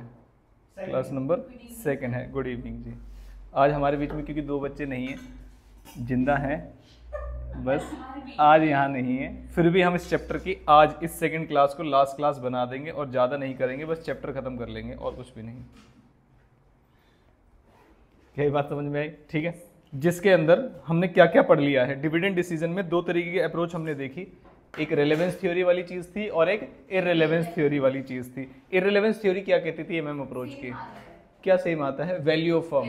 डिविडेंड पे आउट रेशियो आप 100 रखिए, 50 रखिए, 10 रखिए, कुछ भी रखिए, वो कहते हैं सेम आता है। और इसके हमने क्वेश्चन भी किए थे। इसी के अंदर चेंज इन N वाला फॉर्मूला आया था, याद है आपको? इन्वेस्टमेंट और अर्निंग वाला। ठीक, ये इसका फॉर्मूला था कि पहले आप प्राइस निकालिएगा। ये प्राइस का फॉर्मूला जिससे क्या निकलता था? P0 या P1? P1 निकलता था। P0 में गिवन होता था जनरली क्वेश्चन के अंदर। उसके बाद फिर हम वैल्यू ऑफ फर्म निकालते थे, इस तरीके का एक फॉर्मूला लगाते थे हम। क्या ये बात समझ में आई? ठीक है। चेंज इन N निकालने का फॉर्मूला पता था आपको? क्या हमारे पास अर्निंग्स कितनी है, उसमें से रिटेन्ड अर्निंग्स कितनी है, नेट इन्वेस्टमेंट बच जाएगी आपकी, और उसके बाद मार्केट प्राइस जो हमने P1 निकाला है उससे हमारा चेंज इन N निकलता था। याद है आपको ये सारी चीजें? ठीक। फिर उसके बाद नेक्स्ट मॉडल पढ़ा हमने। नेक्स्ट कौन सा मॉडल था? ऊपर वाला कौन सा मॉडल था? MM approach. MM हाइपोथेसिस भी बोलते हैं इसको, जिसमें वैल्यू फॉर्म चेंज नहीं होती। जब वॉल्टर मॉडल कहता है तो हमने ये उसमें आसान फॉर्मूला था, इसमें थोड़ा दिमाग भी लगाया था हमने कि अगर रिटर्न ऑन इन्वेस्टमेंट जो कंपनी दे रही है वो KE से ज्यादा है तो कंपनी कहेगी डिविडेंड पे आउट रेशियो 0 रखिए आप, क्योंकि हम ज्यादा रिटर्न दे रहे हैं। लेकिन अगर KE ज्यादा है और KR कम है तो वो क्या कहते थे? 100% क्या करिए? डिविडेंड बांट दीजिए। क्या ये बात समझे? क्योंकि वो बाहर से ज्यादा कमा लेंगे। और ये फॉर्मूला पढ़ा था हमने, D + E - D। E - D क्या है? EPS माइनस डिविडेंड, यानी कि जो रिटेन जो बच जाएगा आपके पास पर प्राइस, और R/K और होल डिवाइड बाय K। क्या ये बात समझ में? इसके भी हमने क्वेश्चन किए थे, आज इनके मिक्स क्वेश्चन भी करेंगे। ठीक है। उसके बाद नेक्स्ट हमने स्टार्ट किया था, फिर हमने क्वेश्चन नहीं किए थे। लेकिन कौन सा मॉडल है ये? Gordon model. गॉर्डन मॉडल के 2 फॉर्मूले हैं, ध्यान से देखिएगा। नीचे क्या रहेगा? K - आप ऐसा मान के चलेगा आउट ऑफ द ऑल। इसमें थोड़ा सा ज्यादा दिमाग लगता है एज कंपेयर टू, और इसमें से बड़ा क्वेश्चन आने के चांसेस है। मैंने स्टार लगा दिया। क्या ये बात समझ में आ गई? ऊपर वाले बड़े आसान है, आप आसानी से कर लेंगे। पहला वाला आपको मुश्किल लगेगा, लेकिन मुश्किल है नहीं, जब उसके 3-4 क्वेश्चन कर लोगे। आज कराऊंगा आपको। क्या ये बात समझ में आती है? मेन हमें क्या समझना है अब? Gordon model. और इसके पहले इसमें बहुत सारे मॉडल्स हुआ करते थे जो कि आपके सिलेबस में नहीं है। 3 ही मॉडल हैं इसके। क्या ये बात समझ में आई? अब गॉर्डन मॉडल को कब पढ़ते हैं जरा ध्यान से देखिएगा। इसमें मेन जो एस्पेक्ट है वो है ग्रोथ रेट का। ग्रोथ रेट 3 तरीके से हो सकता है, या तो ग्रोथ रेट 0 होगा, या ग्रोथ रेट कांस्टेंट होगा, या ग्रोथ रेट होगा वेरिएबल। वेरिएबल का मतलब क्या होता है जरा ध्यान से देखिए। कांस्टेंट का मतलब उसने दिया है G = 6%। That means G will grow, growth rate जो है 6% होगा, डिविडेंड ग्रो करेगा फॉर एवर, मतलब कोई चेंज नहीं आएगा। लेकिन अगर वेरिएबल है, वेरिएबल में लिख रहा है कि फर्स्ट ईयर में 10% से ग्रो करेगा, सेकेंड ईयर में 6% से, थर्ड ईयर में 8% से, और उसके बाद फोर्थ ईयर से मान लीजिए कांस्टेंट रहेगा 5% पे, फोर्थ ईयर टू इन्फिनिटी। तो क्या ये डी एक अलग तरीके से गिवन है? यस। तो इस वाली सिचुएशन को मैं क्लास के लास्ट में कराऊंगा। अभी सिर्फ नॉर्मल गॉर्डन मॉडल समझेंगे हम, जिसमें हम जो ग्रोथ रेट है वो कितना मान रहे हैं, किसी भी, मतलब एक कांस्टेंट ग्रोथ रेट है। इस कंसेप्ट पे निकलता है इंट्रिंसिक वैल्यू, और जिससे बच्चे डरते हैं कि ये निकालने में डर लगता है। मैं बताऊंगा कितना सिंपल है, क्योंकि हम कैपिटल बजटिंग पढ़ चुके हैं। क्या ये बात समझ में आती है? बाकी मैं नॉर्मली आपको क्वेश्चन करा रहा हूँ, क्या आप मुझे इन दोनों ही market price at the beginning में या P0 निकालने में, क्या आपको लगता है कि इनमें दोनों में कोई भी फॉर्मूले में डिफरेंस है? जैसे E क्या होता है? E क्या होता है? Earning per share. B क्या होता है? रिटेन। सुना है ना आपने? B क्या होता है? Retain earning. अगर मैं 1 माइनस में से रिटेंशन रेशियो माइनस कर दूं तो क्या ये डिविडेंड पे आउट रेशियो है? और मैं अगर E1 क्या है? EPS में डिविडेंड पे आउट रेशियो से मल्टीप्लाई कर दूं कि क्या आपका पे आउट रहने वाला है और क्या आपका market price at the and है, तो क्या डिविडेंड एट द एंड आ जाएगा? यस। अब आता हूं मैं इधर, D0 में 1 प्लस जी कर दूं, क्या ये भी डिविडेंड एट द एंड है? यस। नीचे क्या कर रहे हैं? KE माइनस जी, और वहां पर क्या कर रहे हैं? KE minus BR। BR क्या होता है? G is equal to BR। G is equal to BR, retention ratio, और जो रिटर्न ऑन इन्वेस्टमेंट है उसे इन्वेस्ट कर देंगे तो हमारे पास आ जाएगा। तो ये दोनों ही फॉर्मूले एक जैसे हैं।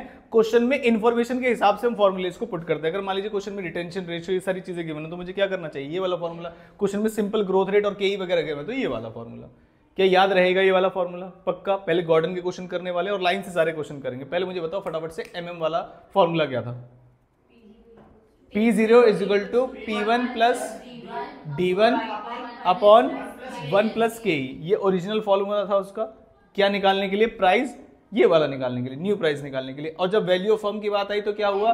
N plus change in N multiplied by P1 minus I मतलब इन्वेस्टमेंट, प्लस E मतलब earnings, divide by 1 plus KE। तो जो हमारा MM अप्रोच है वो 1 प्लस KE से डिवाइड कराता है। फिर आया वॉल्टर मॉडल। वॉल्टर मॉडल मुझे लगता है सबसे आसान है, और ये थोड़ा लॉजिकल भी था। याद है आपको कि कितना पे आउट रेशियो रखना चाहिए? तो सबसे पहले आप कहां से शुरुआत करेंगे? डिविडेंड से। डिविडेंड में प्लस करेंगे E माइनस डी मतलब अर्निंग्स माइनस डिविडेंड। तो ये क्या बच जाएगा आपके पास? रिटेंशन एक तरीके से। फिर R ऊपर रहता था, KE नीचे, और होल डिवाइड बाय KE। आज जो हम पढ़ रहे हैं वो कौन सा है? गॉर्डन। अब मैं लाइन से इलस्ट्रेशन लेने के चलने वाला हूं और उस क्वेश्चन को सॉल्व करेंगे। क्या ये बात समझ में आती है? ठीक। हमने कौन कौन सी इलस्ट्रेशन, अभी सारे लाइन से करेंगे आज क्वेश्चन, ठीक है? यहां से चलेंगे हम इलस्ट्रेशन नंबर, क्या आपको भी डिस्टर्बेंस आ रही है?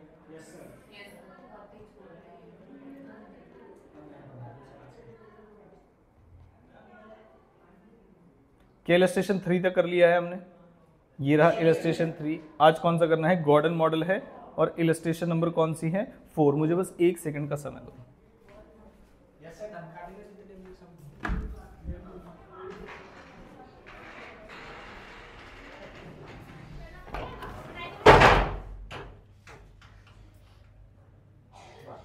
सारे पिटोगे 4:30 बजे, ध्यान रखना।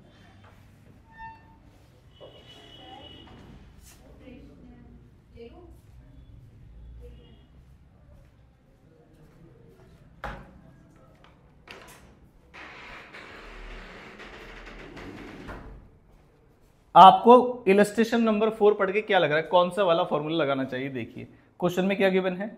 नेट प्रॉफिट गिवन है, कितने का है? 30 लाख का। आउटस्टैंडिंग प्रेफरेंस शेयर है, इसमें से हम प्रेफरेंस डिविडेंड माइनस कर देंगे। नंबर ऑफ इक्विटी शेयर है, रिटर्न ऑन इन्वेस्टमेंट है, KE है। क्या लगता है कौन सा वाला फॉर्मूला लगाना चाहिए?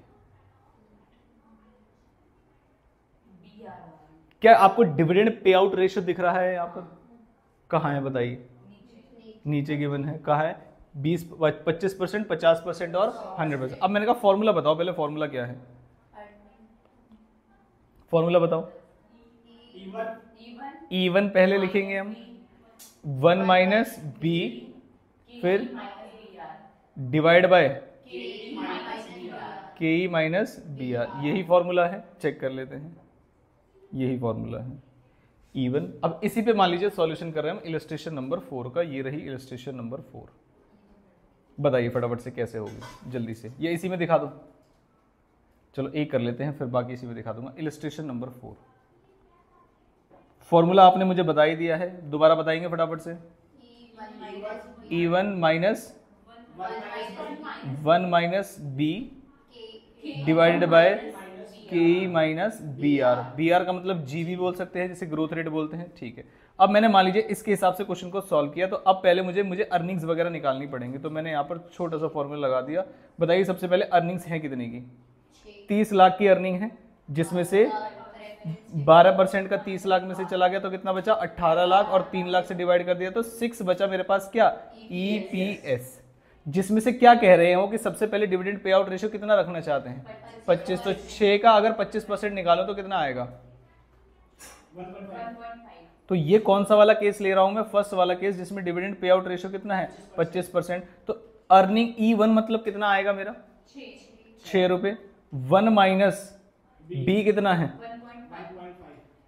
बी कितना है? B retention. अगर मेरा 25% पे आउट है तो पेमेंट रिटेंशन कितना है? 75। केई क्या क्वेश्चन में गिवन है? केई क्वेश्चन में गिवन है, यस। केई कितना है? 16%। तो 16% माइनस बी आर, बी कितना है? 0.75 मल्टीप्लाइड बाय आर कितना है? आर रिटर्न ऑन इन्वेस्टमेंट, वो क्वेश्चन में गिवन है कितना है? 20%। बताइए फटाफट से। और ये 0.16, नीचे तो बना है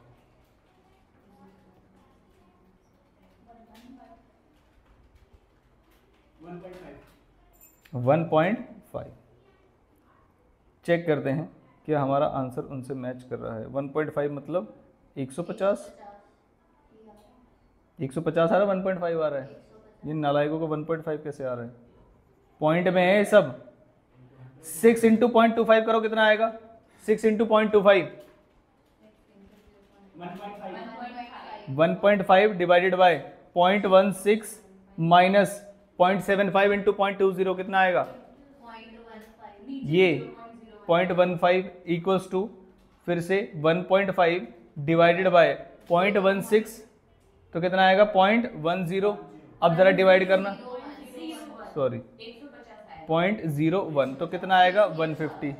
क्या 1.5 में और 150 में डिफरेंस है? कहाँ किया? फॉर्मूले में कहाँ है? नालायक। ये पहला पार्ट समझ में आया। अगर डिविडेंड पे आउट रेशियो मैंने कहा 25% की जगह कितना कर दें हम? 50%, तो क्या होगा? तो मैंने कहा सुनो, ईपीएस तो जैसा था वही रहेगा। 1 माइनस, अब ये क्या रह जाएगा? 0.5 डिवाइड बाय के कितना है? के 0.16 माइनस इस बार जो मेरा बी है रिटेंशन रेशियो है वो कितना है? 0.5। रिटेंशन भी कितना है? 0.5, और मल्टीप्लाइड बाय रिटर्न कितनी मिल रही है मुझे? 20। फटाफट से बताइए।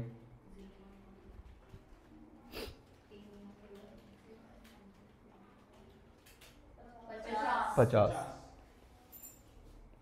अब थोड़ा सा मैं एक बार एनालिसिस कराता हूं, जैसे मैं वॉल्टर में एनालिसिस करा रहा था आपको। देखिए मेरी कमाई का रेट है या फर्म की कमाई का? के ज्यादा बड़ा है, के आर ज्यादा बड़ा है? के कितना है? 15%, 16%, और के आर कितना है? 20। के आर कितना है? 20। अब सुनना जरा ध्यान से, डिविडेंड बांटना चाहिए या अपने पास रख के इन्वेस्ट करना चाहिए? फर्म कमा रही 20% पे, इक्विटी वाले कमा रहे 16% पे, तो क्या करना चाहिए? फर्म में इन्वेस्ट करना चाहिए। तो डिविडेंड कितना पे आउट होना चाहिए? 0। तो जितना ज्यादा डिविडेंड आप पे करोगे मार्केट प्राइस कम आएगा। अब देखते हैं अगला उन्होंने क्या बोला। अगला पे आउट रेशियो क्या है? 100%। बताइए ज्यादा आएगा या कम आएगा? बहुत कम आएगा। ये तो पहले समझ में आ रहा है कि कोई कैलकुलेशन एरर हो तो पकड़ में आ जाएगी। तो लास्ट पॉइंट है हमारा 100%। अगर 100% मेरा डिविडेंड पे आउट रेशियो है तो 1 माइनस कितना आएगा? ये पे आउट कितना है? 100%। क्या ये बात समझ में आई? तो ये लिखनी है तो 0 हो जाएगा। नहीं, 0 नहीं करना है हमें। पे आउट रेशियो अगर 100% है तो 1 माइनस क्या करेंगे? अगर पे आउट रेशियो 100% है तो क्या करेंगे? जल्दी से बताइए। 1 माइनस 0, यही करना पड़ेगा। 1 माइनस रिटेंशन कितना बचा भाई? पे आउट अगर आपका 100 है तो कितना बचेगा? 1 माइनस 0 डिवाइडेड बाय कितना? 0.16 माइनस पहले तो 0.5 था, क्या? b into R. अब b कितना है हमारा? 0। तो देखते हैं उन्होंने 0 0 लिया है, 0 इंटू वो 0 ही हो जाएगा, तो 0.16 से डिवाइड कर देंगे, तो 0 इंटू 0.20 कितना आ रहा है? 37.55। तो क्या हमें पता था ये और भी ज़्यादा कम हो जाएगा? देखो पहले 150 से कितना हुआ 50, और फिर 150 से कितना हुआ 37। हमसे ऑप्टिमम उसने पूछा नहीं है, बस हमसे ये पूछा था कि बताइए अगर डिविडेंड इतना इतना रहेगा, कितने कितने परसेंट, 25%, 50% और 100%, तो वैल्यूज कैसे निकाली जाएंगी? क्या आपको गॉर्डन मॉडल थोड़ा सा समझ में आया किस तरीके से होता है? क्या वॉल्टर से थोड़ा थोड़ा लेना देना है इसका, जैसे डिविडेंड मार्केट प्राइस कब ज़्यादा आएगा और कब कम आएगा? क्या ये बात समझ में आती है? ठीक, आपको BR वगैरह सुनने में गड़बड़ लग रही होगी, फिर भी करते हैं। देखिए एक्स लिमिटेड इज, अब नो ग्रोथ कंपनी है, सुनना जरा ध्यान से, यानी जी कितना होगा 0। अब गॉर्डन का दूसरा वाला फॉर्मूला मैंने पढ़ाया था आपको, ये रहा गॉर्डन का दूसरा वाला फॉर्मूला, D0 1 प्लस जी के माइनस जी। इसमें अगर जी 0 कर दें तो क्या बचेगा? D0 डिवाइड बाय के। क्या ये बात समझते हैं आप? ठीक है, तो हम फिर ये वाला फॉर्मूला लगाना चाहिए, ये वाला फॉर्मूला, ये वाला, ये अब तो दिमाग लगा के पता चल जाएगा आपको। ठीक, द कंपनी पे अ डिविडेंड ऑफ रुपीज कितने का? 5 का, if the cost of capital is 10%। क्या क्वेश्चन सॉल्व हो गया? ये 5 डिवाइड बाय 10%, प्राइस निकल गया। Yes sir. क्या ये बात समझ में? क्योंकि नो ग्रोथ कंपनी है, कोई परेशानी वाली बात नहीं है। आगे चले इलस्ट्रेशन नंबर 6 पे। X limited is a company having a share capital of 10 of rupees 10 each, यानी कितने shares? 1 lakh. It has distributed current dividend of, 20%। Annual growth rate कितना है? देखो एक शेयर 10 रुपए का है, ठीक है। तो उन्होंने कितना बांटा है? 20%, 2 रुपए बांट दिए उन्होंने। 2 plus 2 2 1 plus annual growth rate is expected 2 rupees 2%, तो मैं इसमें क्या कर दूंगा प्लस 2%, ये क्या आ जाएगा? 2.04। क्या है ये मेरा? D1, ये D0 1 प्लस जी करके जो हम निकालते हैं। ठीक है, नेक्स्ट, 30% आ और एक्सपेक्टेड कितना है? 15%। 15% से क्या कर देंगे? माइनस के माइनस जी। अब जी कितना है? 2%। 2%, तो निकालिए 13% से डिवाइड करिए। 0.69। पहले फॉर्मूला समझ में आया कौन सा वाला लगाएंगे? पक्का। हमारा डिविडेंड आया था कितना? 2 रुपए। 1 प्लस जी किया हमने और के माइनस जी किया, तो आंसर क्या है? 15.69। सिंपल है ये, फॉर्मूला पता होना चाहिए, पुट करना, और कोई भी दिक्कत वाली बात नहीं। अभी तक कोई परेशानी नहीं, आगे चलते हैं। Illustration number 7। A firm had paid a dividend of rupees 2 last year. Last year का मतलब D0 है। The estimated growth of the dividend from company is estimated to be rupees 5%. Determine the estimated market price of the equity if estimated growth rate rises to 8% or falls to 3%. आप पहले मुझे बताइए, मैं BR वगैरह वाला formula लगाऊं या normal formula लगाऊं? Normal formula. नॉर्मल फॉर्मूले से मैंने पहले क्वेश्चन को सॉल्व किया। मैंने कहा पहला वाला केस निकालते हैं, when G is 5%, if G is 5% और ग्रोथ कितना है, तो फिर 2 प्लस 5% ऐसे करेंगे, डिवाइड बाय के कितना है? के क्वेश्चन में के कितना है? कहाँ लिखा हुआ है? लास्ट में 15%, तो 15 माइनस कितने परसेंट? 5%, तो 15% माइनस 5%, जल्दी से बताइए कितना आ रहा है? 21। इक्विटी कितना आ रहा है? 21। उसके बाद नेक्स्ट, अगर जी कितना हो जाए? 8 हो जाए, या कितना 3 हो जाए? 8%। अगर ये 8% है तो ऊपर कितना हो जाएगा? 2.16, और डिवाइड बाय 0.15 माइनस 0.08 कितना आएगा? 32.85। क्या आप लोगों का भी यही आ रहा है? क्रॉस चेक करते चलिएगा। नेक्स्ट कह रहे हैं अगर ग्रोथ रेट कितने से फॉल हो जाए? 3% से, तो 3% का मतलब क्या आएगा? 2.06। हाँ जी, 2.6 आएगा, 2.06 आएगा, जल्दी से बता। 2.06, 0.15 माइनस 0.03, 3 नहीं आएगा, 0.03 आएगा। नालायक।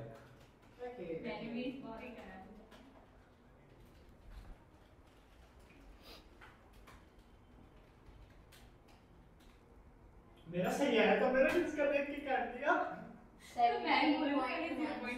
कितना? 78 नहीं 17.16। तुम्हारा सही आया था। इसे डबल गधे बोलते हैं, जो अपने आंसर पे कॉन्फिडेंस नहीं है।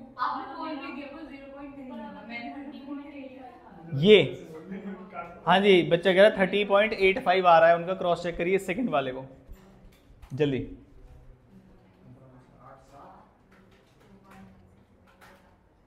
हाँ 30.85 आ रहा है। अभी जैसे बाहर खाने गए थे, कुछ गुटखा उटका तो नहीं खा लिया तुमने? नशा होता है उसमें? मैंने तो सही बताया। तुम ही लेके गए थे ना सबको नालायक। उसने तो खाया भी नहीं था। 21 30.85 और 17.16, तो ये रहा 21, ये रहा 30.86 और ये रहा 17.17। क्या ये बात समझ में आ गई? सिंपल है, अभी तक गॉर्डन में कोई परेशानी वाली बात नहीं है। नहीं, स्टॉक स्प्लिट वगैरह हो गया। क्या ये क्वेश्चन हमने कर लिया था? इलस्ट्रेशन नंबर 8 ये हम कर चुके हैं। आगे चलते हैं। टेस्ट अभी नहीं है। अभी नहीं है, बाद में रट लेना।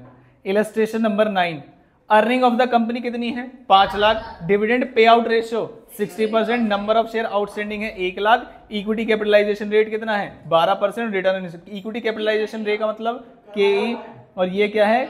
आर। के आर नहीं, क्या है ये? R. Market value Walter model के हिसाब से है।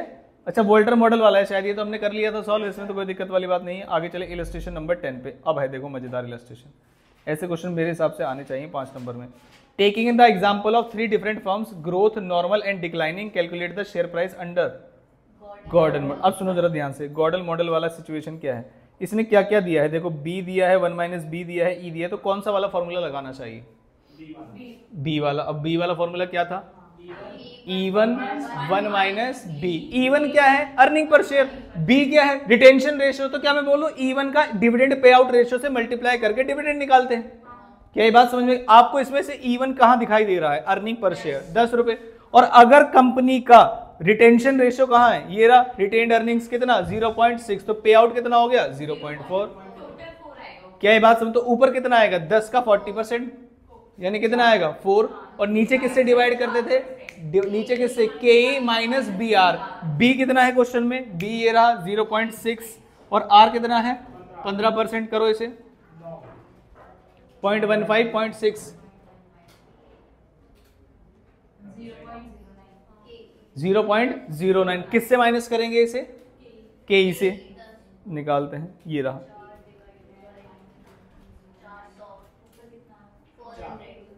ये बात समझ आई या मैं सॉल्व कराऊं?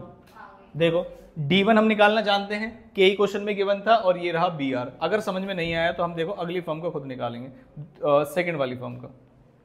सेकंड फॉर्म क्या चीज? ऊपर 4 होगा, कैसे पता चला? इनका भी EPS कितना है? 10 और डिविडेंड पे आउट रेशियो कितना है? 4। तो हमने कहा ये हमने E1 निकाला 10 और 1 माइनस 0.6 ऐसे लिख के दिखाना है। क्यों? क्योंकि गॉर्डन ने बोला था और गॉर्डन के हिसाब से सॉल्व कर रहे हैं। और डिवाइड बाय के ई माइनस जी। के ई कितना है? 10% माइनस जी कैसे निकालते हैं? जो आपका रिटेंशन रेशियो कितना है? 4। रिटेंशन रेशियो कितना है? 4 है या पे आउट है? 4 पे आउट है, तो रिटेंशन कितना है? 0.6 मल्टीप्लाइड बाय आर कितना है? 15%। गलती बताना, देखो जरा ध्यान से निकालो। 16 नहीं है, 10 है।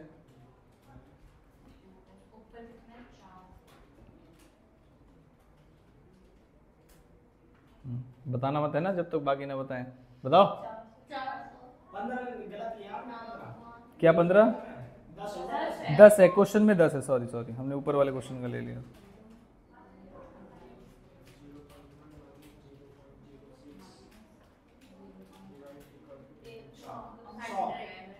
सौ आना चाहिए, ये आप कह रहे हैं। और लास्ट वाली फॉर्म का और निकाल लेते हैं। EPS है 10 और सेम है, तो ऊपर तो कोई दिक्कत वाली बात नहीं, ऊपर तो 4 ही रहेगा। नीचे डिवाइड बाय 0.10। अगर KE सेम है तो क्या KE सेम है? यस, लेकिन R बदल गया है। R बदल गया है तो 0.6 मल्टीप्लाइड बाय कितना हो गया है? R 8। 0.08 होगा 8% का मतलब।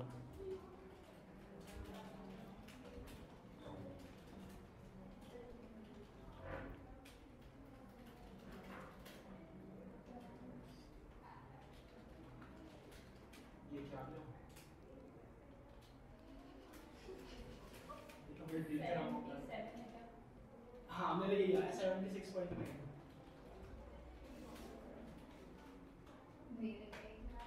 क्या ही आ रहा है? गलती आ रही है, जो भी आ रहा है। माइनस होता है 0.5।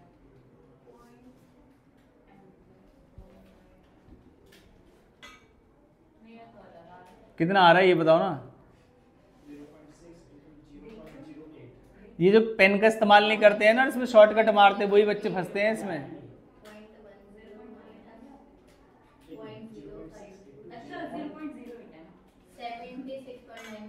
हाँ, क्योंकि पहले 0.8 ले रहे होगे, नहीं 0.08 लिया तब भी दिमाग खराब है। कैलकुलेटर कैलकुलेटर की गलती है, बहुत बढ़िया। आया 77, तो 100 और 77, तो ये रहा 100 और ये रहा, कैसे भी कर लीजिए आंसर यही आएगा। क्या ये बात समझ में आ गई? पक्का गॉर्डन मॉडल ने अभी तक तो दुख नहीं पहुंचाया। आगे चलते हैं। हाँ जी, 11 हो गया, पढ़ लेते हैं। फॉलोइंग इन्फॉर्मेशन है, EPS 60 है। 11 आपका तो हो गया ना, बाकी बच्चे ने ट्राई नहीं किया होगा। नहीं वॉल्टर मॉडल था में लिखा हुआ था उसमें, वो कर नहीं सकता। कर लिए सारे पक्का? ये वाला हो गया कैपिटलाइजेशन रिटर्न, वॉल्टर मॉडल वाला। और हाँ, लेकिन इसका जो दूसरा पार्ट है, what would be optimum dividend pay out ratio पर under Gordon model. Gordon model के हिसाब से ऑप्टिमम पे आउट रेशियो क्या होगा? सुनो, क्वेश्चन सॉल्व नहीं करा रहा आपसे, ये कह रहा है ऑप्टिमम पे आउट रेशियो क्या होगा गॉर्डन। गॉर्डन और वॉल्टर सेम बातें बोलते हैं व्हेन इट कम्स टू कि रिटर्न कितनी है और इक्विटी की कितनी है। देखना जरा ध्यान से, कितना कमा रहे हैं हम कंपनी में? 25%, और इक्विटी वाले कितना मांग रहे हैं? तो क्या लगता है क्या करना चाहिए? पे आउट पूरा कर देना चाहिए या पूरा रिटेन करना चाहिए? पूरे रिटेन। सिर्फ मुझसे पे आउट रेशियो के बारे में पूछा। देखिए, what would be the optimum dividend pay out ratio पर शेयर, एंड उसने ये नहीं बोला कि मार्केट प्राइस निकाल के दिखाइए। क्या ये बात समझ? तो क्या डिविडेंड पे आउट रेशियो होना चाहिए? 0। तो as per Gordon model when R is greater than K, optimum pay out ratio is 0। क्या ये बातें समझ में आती? तो सभी तरीके की इलस्ट्रेशन हम कर चुके हैं। अब हम चले प्रैक्टिकल की तरफ। क्या प्रैक्टिकल क्वेश्चन नंबर फर्स्ट मैंने ही करा दिया था, ठीक है। प्रैक्टिकल क्वेश्चन नंबर सेकंड पे आते हैं। Following information is supplied to you. Total earning अभी कंपनी की है कितने की? 2 लाख की। नंबर ऑफ इक्विटी शेयर कितना है? 20,000। डिविडेंड पेड कितना है? 1.5 लाख। प्राइस अर्निंग रेशियो कितना है? 12.5। आपसे बस क्वेश्चन इसलिए सॉल्व नहीं हुआ होगा क्योंकि आप ये बात भूल गए हो कि KE is equal to 1 divide by price earning ratio formula होता है, बस इसलिए क्वेश्चन सॉल्व नहीं हुआ होगा। अगर क्वेश्चन में आपको पी रेशियो गिवन है तो 1 डिवाइड बाय कर देंगे उसको, तो मतलब उल्टे होते हैं ये दोनों। 1 डिवाइड बाय KE कर दो तो पी रेशियो आ जाता है, और 1 डिवाइड बाय पी रेशियो कर दो तो क्या आ जाता है? KE। तो अगर मेरे पास पी रेशियो गिवन है तो 1 डिवाइड बाय 12.5%, देखो जरा कितना आ रहा है? 8%। यही आ रहा है 8%। तो KE अगर मुझे क्वेश्चन में 8% मिल गया है। अब देखते हैं क्वेश्चन क्या कह रहा है। Analyse whether the company is following an optimum dividend policy or not, और आगे compute P ratio at which dividend policy will have no effect on the value of share. तो हमें ये क्वेश्चन किसके हिसाब से सॉल्व करना है? वॉल्टर के हिसाब से। अब वॉल्टर वाला फॉर्मूला बताओ मुझे जल्दी से। गॉर्डन गॉर्डन गॉर्डन, चलो ये तो मैंने मिक्स कर दिया, यहीं पे कराता हूँ। बताइए फटाफट से, वॉल्टर मॉडल के हिसाब से निकालते क्या है हम वॉल्टर के हिसाब से? प्राइस बताइए क्या है? D plus E minus D। सोच लो जी, R upon KE whole divided by KE। क्या क्वेश्चन में आपको डिविडेंड दिया हुआ है? बताइए। 1,50,000 का डिविडेंड है कितने शेयर्स पे? 20,000 शेयर्स पे। तो एक डिविडेंड पे कितना? 7.5। ये समझ में आया या नहीं आया? तो डिविडेंड आ गया हमारा 7.5। अब हमारा अर्निंग पर शेयर कितना है ये देखिए। जब मैं 2 लाख रुपए कमा रहा हूँ 20,000 शेयर्स पे, तो कितना है अर्निंग पर शेयर? ये बातें समझ आ रही है क्या बता रहा हूँ मैं? 10, ठीक है। तो मेरा पे आउट रेशियो है कितना? 75%। समझ आया नहीं आया? 10 रुपए की अर्निंग पर शेयर है और डिविडेंड कितना बांट रहा हूँ? 7.5, तो 75% है। तो ठीक है, 10 माइनस 7.5 कर दूंगा तो बचत आ जाएगी, और उसे मल्टीप्लाइड बाय आर कितना है क्वेश्चन में? आर। हाँ, कमाई रिटर्न कितनी है? तो भैया कितने पैसे लगा रहे हैं ये देखो, 20,000 इंटू फेस वैल्यू 10, तो कितने पैसे लग रहे हैं? फेस वैल्यू 100 है, तो कितने पैसे लग रहे हैं कंपनी में? जरा जल्दी से बताओ। 20 लाख के। 20 लाख। और कंपनी हमें कितना कमा के दे रही है? 2 लाख। तो ये कितने की कमाई है? 10%। ये छोटी छोटी इन्फॉर्मेशन गिवन थी इस क्वेश्चन में, जिसका इंटरप्रिटेशन निकालना था आपको। समझ में आया? तो मेरे पास है कितना? 10%। तो आर मेरे पास है 0.10, और KE कितना निकाला था मैंने? 0.08। अब सुनना जरा ध्यान से एक बार क्वेश्चन सॉल्व करने से पहले। मैं ज्यादा कमा रहा हूं और KE वाले कम मांग रहे हैं, तो क्या ये मेरा ऑप्टिमम पे आउट रेशियो है? नहीं। कितना होना चाहिए था? 0। लेकिन वो कह रहे हैं 75% बांट दो, तो वो गधे हैं। डिवाइडेड बाय किससे डिवाइड करना था? 0.08, जो कि KE है मेरा।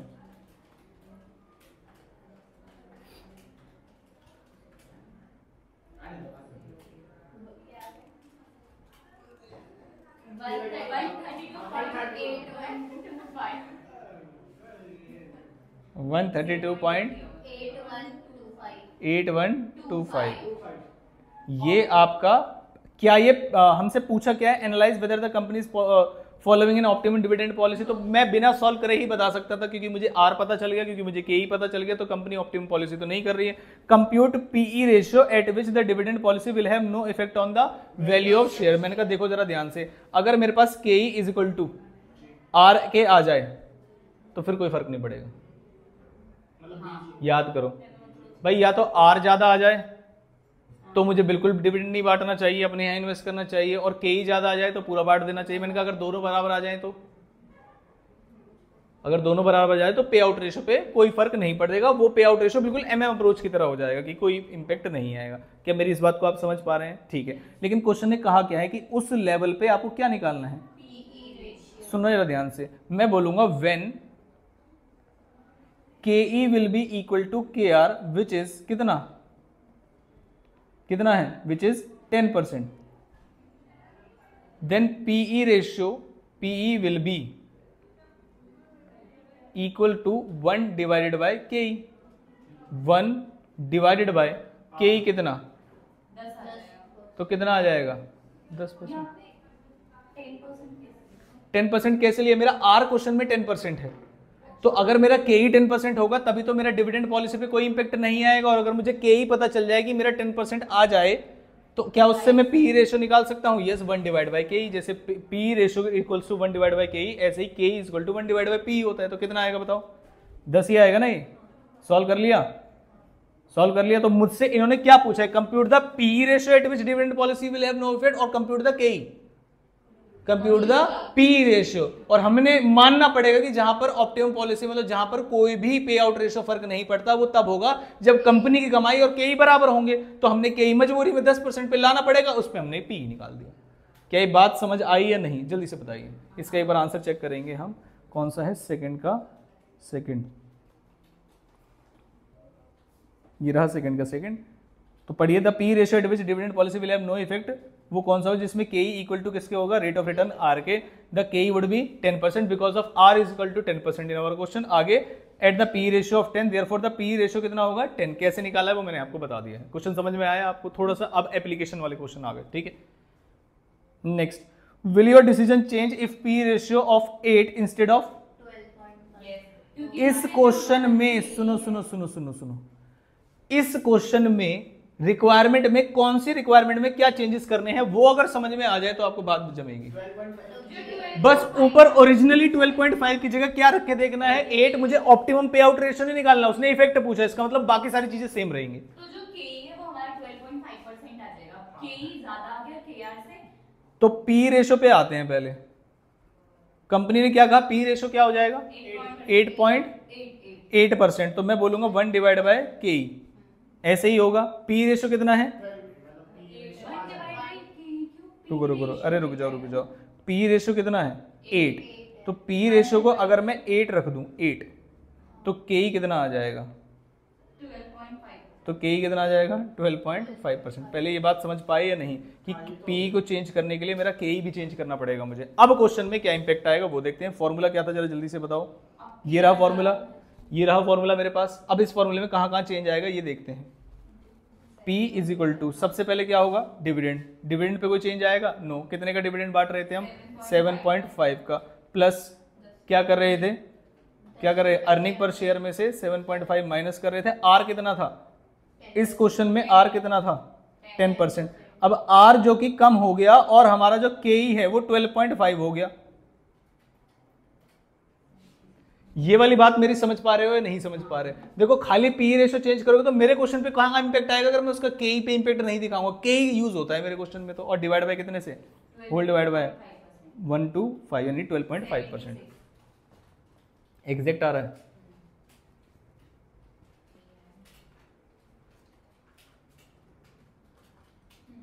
कितना आ रहा है 76। आई होप उसने इंपैक्ट पूछा है आपसे कि प्राइस पे क्या आएगा, तो हमने बता दिया कि पहले भाई साहब आपका जो प्राइस था वो कितना था 132, ऑलमोस्ट हाफ हो जाएगा। डिफरेंस करके बता देंगे इतना चेंज आएगा, और उसका रीजन भी बता देंगे। रीजन क्या आएगा उसका कि बिकॉज अब हमारा जो आर है वो कम है के ही से, तो optimum pay out ratio would be 100%। उस केस में आपका हाईएस्ट सीपीएस आएगा। क्या मैं जो बात बता रहा हूँ वो समझ में आया? क्वेश्चन नंबर 3 की रिक्वायरमेंट समझ में आई आपको? उसने ऑप्टिमम नहीं पूछा, उसने कहा एग्जिस्टिंग स्ट्रक्चर में बस आप पी चेंज कर दो, पी से के चेंज हो जाएगा, बाकी आप देख लो क्या चेंज आएगा। आपसे इंटरप्रिटेशन मांगी नहीं है, क्या ये बात समझ में? लेकिन क्या इंटरप्रिटेशन हमें समझ में आ गई है? नहीं आई तो जल्दी बताओ, दोबारा बताओ। आ गई, बहुत बढ़िया। ये था क्वेश्चन नंबर 2। नेक्स्ट आते हैं क्वेश्चन नंबर 3 पे। With the help of figures calculate the market price of a share of a company using कौन सा मॉडल? वॉल्टर। और नेक्स्ट कौन सा? Dividend growth model. Growth model कौन सा है? पढ़ते हैं। अर्निंग पर शेयर गिवन है, डिविडेंड गिवन है, केई गिवन है, आर गिवन है, रिटेंशन रेशियो गिवन है। मैं कौन से वाले फॉर्मूले से सॉल्व कर सकता हूँ? किसी से भी कर सकता हूँ, किसी से भी कर सकता हूँ, कोई दिक्कत है क्या इसमें? नहीं। आप बताओ कौन से वाले से करूँ? अरे नालायक, चलो दोनों से सॉल्व करते हैं आज इसको। प्राइस निकालेंगे, कैसे निकलेगा? सबसे पहले बताओ ओरिजिनल वाला फॉर्मूला, ओरिजिनल से पहले वाला अजीब वाला फॉर्मूला क्या था? इवन अजीब वाला बोला है नालायक, सॉरी बी आर, उसे जी ही बोलते हैं एक तरीके से, ठीक है। इवन कितना है मेरा? अर्निंग पर शेयर कितना है? 10 रुपये। अगर मैं उसका डिविडेंड बांट रहा हूं 6 रुपये, इसका मतलब मेरा पे आउट रेशियो कितना है? 40%। तो इसका मतलब मेरा रिटेंशन 0.6 है। सॉरी उल्टा बुलवा दिया, ये पे आउट रेशियो है, तो रिटेंशन कितना आएगा? 40। 1 माइनस बी करना है मुझे। बी क्या है बताओ? बी क्या है? 0.4। कैसे पता चला? आपका मन कर रहा है मैं सीधा कितने % कर दूं? 60%। और सीधा आंसर क्या लिख दूं? 60। लेकिन ये फॉर्मूला तो अजीब है, तो मुझे ऐसे ही दिखाना पड़ेगा। डिवाइड बाय के कितना है क्वेश्चन में? के 20%। तो मैंने कहा 0.20 minus B into R. B कितना है? 0.4 और आर कितना है? रिटेंशन रेशियो 40% हो तो गिवन है। आईआरआर ऑन इन्वेस्टमेंट कितना है? 0.25। जल्दी से बताओ कितना आएगा?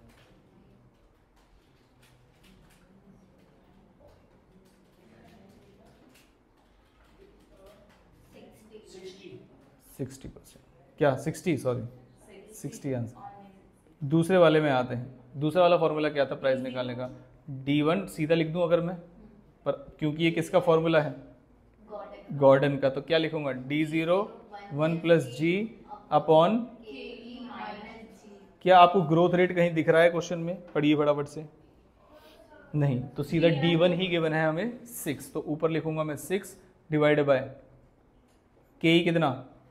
यही सेम रहेगा 0.4 0.25 करेंगे। क्या एक तरीके से दोनों ही फॉर्मूले एक ही बातें बोलते हैं? डिपेंडिंग अपॉन इन्फॉर्मेशन कैसे गिवन है हम उनको इस्तेमाल कर सकते हैं। क्या ये बात समझ में आती है? ठीक।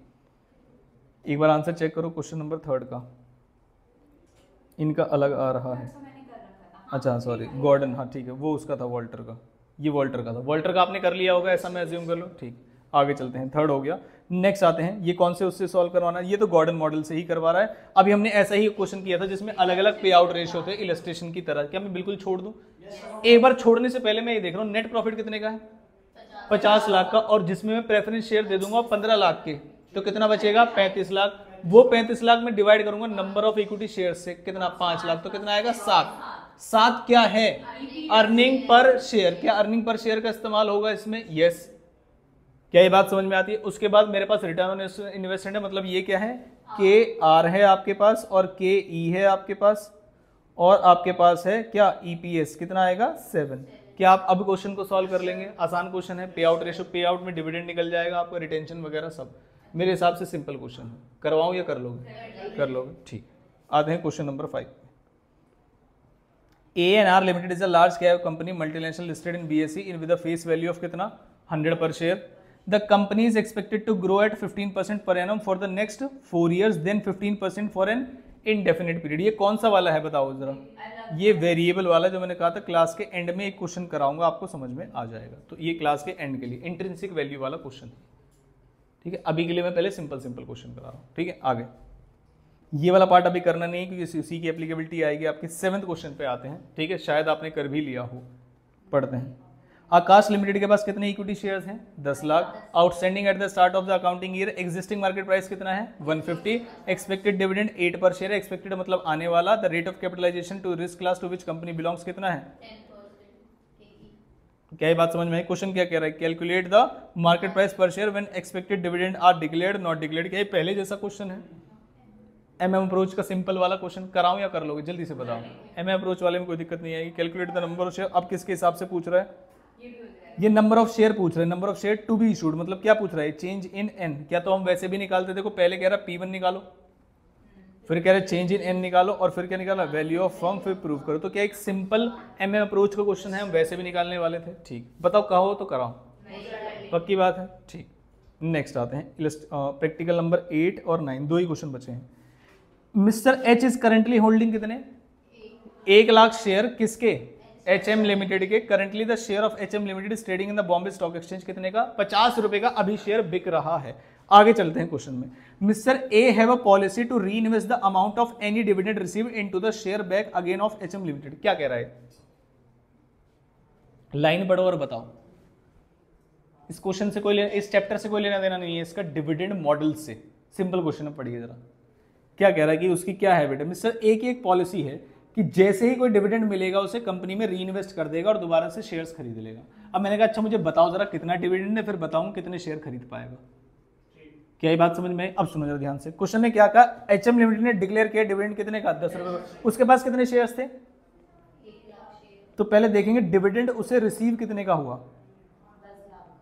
कैसे पता चला? 1 लाख शेयर हैं और डिविडेंड पर शेयर कितने का है? 10 का। तो उसके पास कितने पैसे आ गए हैं? 10 लाख रुपए।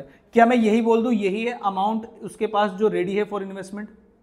Amount for repurchase of shares या री इन्वेस्टमेंट। जो मैं बात कर रहा हूं वो समझ में आई या नहीं आई कि उसके पास कितने के री इन्वेस्टमेंट का पैसा पड़ा हुआ है? 10 लाख रुपए का। अब मार्केट में तो उसके 50 रुपए का शेयर है जिसमें से 10 रुपए का डिविडेंड है। 50 रुपए में से कितने का डिविडेंड बांट देते हैं? 10 रुपए का। तो शेयर का प्राइस बचा कितना? 40 रुपए। तो अब मैं 40 रुपए वाले कितने शेयर खरीद पाऊंगा, ये देखने वाली बात होगी। जल्दी से बताइए।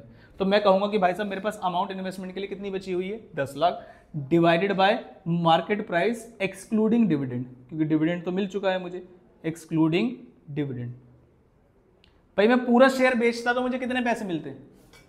50 रुपए। अगर मैं पूरा शेयर बेचूं तो कितने पैसे मिलेंगे? 50। लेकिन मैंने शेयर बेचा नहीं, मैंने 10 रुपए ले लिए उसमें से, तो शेयर कितने का बचा? 40। अब मैं उसी शेयर को खरीदने जा रहा हूं, मेरे पास कितने पैसे हैं जेब में? 10 लाख रुपए। तो मैंने कहा जरा 40 से डिवाइड करके बताओ मैं कितने नंबर ऑफ शेयर्स और परचेज कर सकता हूं इस कंपनी में।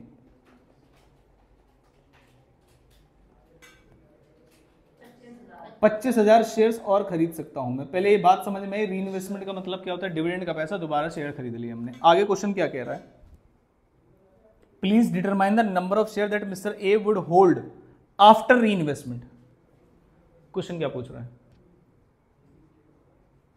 रीइन्वेस्टमेंट के बाद उसके पास कितने शेयर होंगे? बताओ कितने शेयर? 1,25,000। ये समझ में आया या नहीं आई? तो क्या कैसे बताएंगे? एग्जिस्टिंग शेयर होल्डिंग, जो एग्जिस्टिंग शेयर होल्डिंग थी उसके पास, उसमें से प्लस कर देंगे कौन से? न्यू शेयर्स जो उसने रीपरचेज किए हैं, जो कि टोटल मिला के कितने हैं? 1,25,000 शेयर्स। क्या ये बात समझ में आई? आज तक ऐसा क्वेश्चन ना एग्जाम में आया, मेरे हिसाब से अगर एग्जाम में आ जाए। MM वाले नहीं, ये तो सिंपल क्वेश्चन, किसी को भी करा दो ये तो सब समझ जाएंगे। 11वीं के बच्चे को करा दो, 12वीं के बच्चे को करा दो, इसमें कोई मॉडल इन्वॉल्व नहीं है। सिंपली बात है कि रीपरचेज करने, बताओ कितने शेयर हो जाएंगे।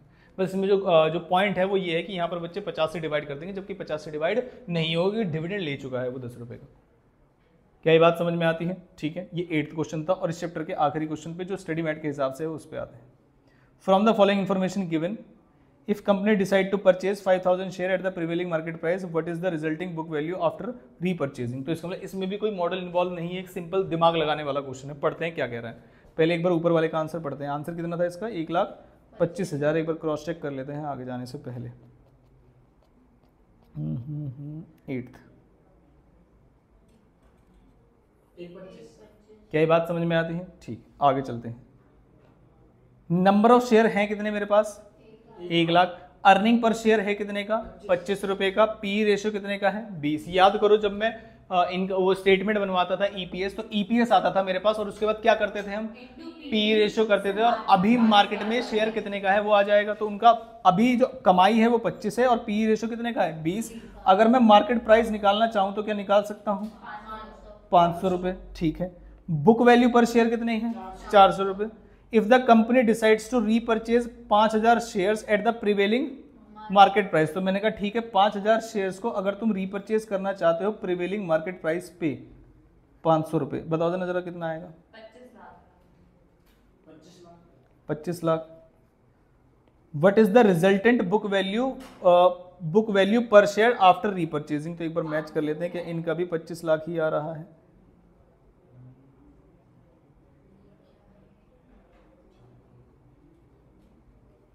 If the company decides to repurchase 2500, book value 400, क्या किया है उन्होंने?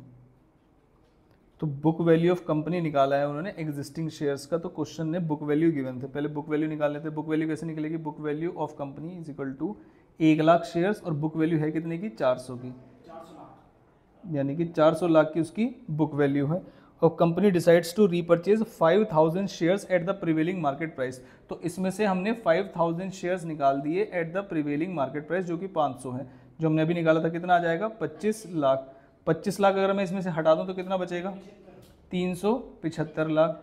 ठीक है, तो इनका क्या आंसर आ रहा है?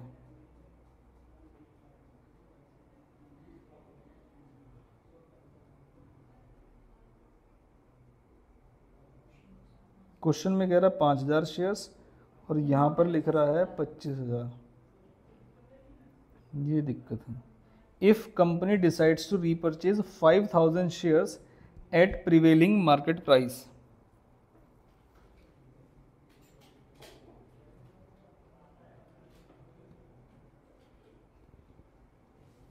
तो थोड़ी सी गड़बड़ी लग रही है मुझे कि उन्होंने रीपरचेज के लिए कितने शेयर लिए हैं? 25,000, जबकि बोला है कितना? 5000। तो या तो उन्होंने कुछ भी नहीं किया।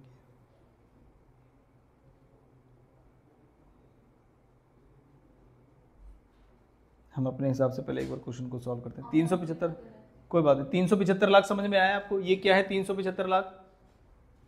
Book value after repurchase. और उनका कितना आ रहा है? ये चीज बुक वैल्यू आफ्टर रीपरचेज उनका अलग आ रहा है। हमारा भी यही आ रहा था कि 275, हमारा 375। और हमारे पास नंबर ऑफ शेयर्स कितने रह जाएंगे जब हम 5000 रीपरचेज कर लेंगे? तो हमारे पास वैल्यू जो है, बुक वैल्यू जो है वो रह जाएगी 375 लैक्स। और जो हमारे पास क्या बचेंगे? Number of shares. पहले कितने थे? 1 लाख। 1 लाख शेयर्स में से कितने रीपरचेज कर लिए? री इन्वेस्ट नहीं किए उन्होंने, रीपरचेज किए हैं 5000। तो 1 लाख में से 5000 पड़ेंगे तो 95,000 यानी 0.95 लैक्स। तो मुझे बताओ बुक वैल्यू पर शेयर पे क्या फर्क पड़ेगा? तो 375 लाख डिवाइड बाय 0.95 लैक्स, 394.7। ये आना चाहिए। उनका गलत आ रहा है 5000। मुझे पता नहीं चल रहा कि उन्होंने 25,000 क्यों लिए हैं। ठीक है, तो ये थोड़ा सा अजीब क्वेश्चन है। 367 आ रहा है इनका और हमारा कितना आ रहा है? 394। क्यों लिया है? कि आपको कुछ दिमाग लग रहा है कि इसमें? छोड़ दूं मैं इसको। नंबर ऑफ शेयर कैसे आए?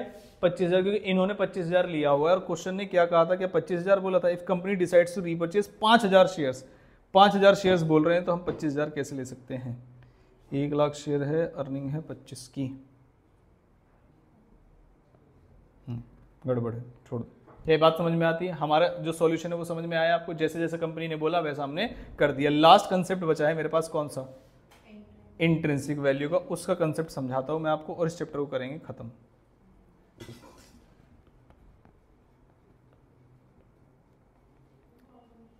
Intrinsic value.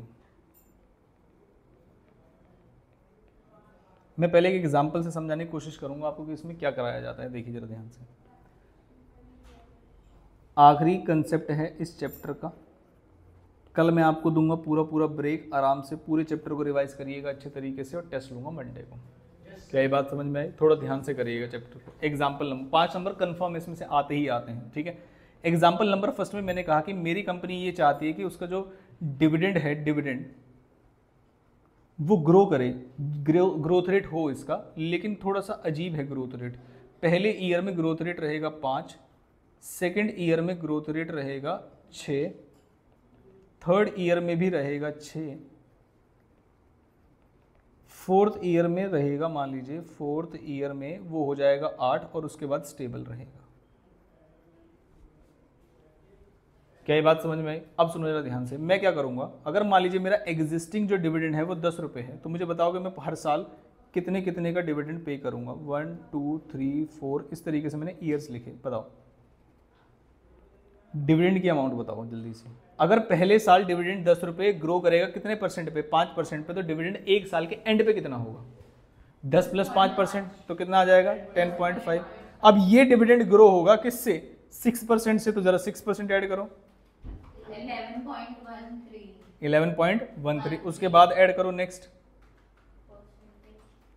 11.797, क्या चीज, हाँ जो भी आएगा, थर्ड में भी 6% है ना, 11.797। अब फोर्थ में कितना हो जाएगा, 8%, करो जरा एक बार 8%, 12.74। लेकिन क्या अब 8% ही रहेगा ये, क्या अब ये 8% ही रहेगा? तो क्वेश्चन क्या कहता है इस केस में, कि वो कहता है कि आप इस शेयर को 4th ईयर के एंड में ही बेच दीजिए, 4th ईयर में, क्योंकि आगे से क्या रहने वाला है, जैसे मान लीजिए मैंने कहा अगला वाला मत निकालो तुम, क्या आगे सेम रहने वाला है, 8% से ग्रोथ होगा ना, आगे 8%, तो जो इनवेरिएबल ग्रोथ थी जो अलग अलग हो रही थी वो यही है, 4th ईयर से क्या डिविडेंड अब सेम रहने वाला है। तो मैं कहता हूं इस 4th ईयर में मैं यहां पर बैठ के मार्केट प्राइस निकाल लूंगा एज पर गॉर्डन मॉडल। और मार्केट प्राइस निकालने का फॉर्मूला बताओ, मार्केट प्राइस निकालने का गॉर्डन मॉडल का फॉर्मूला बताओ, ग्रोथ वाला क्या था, D1 + G K - G,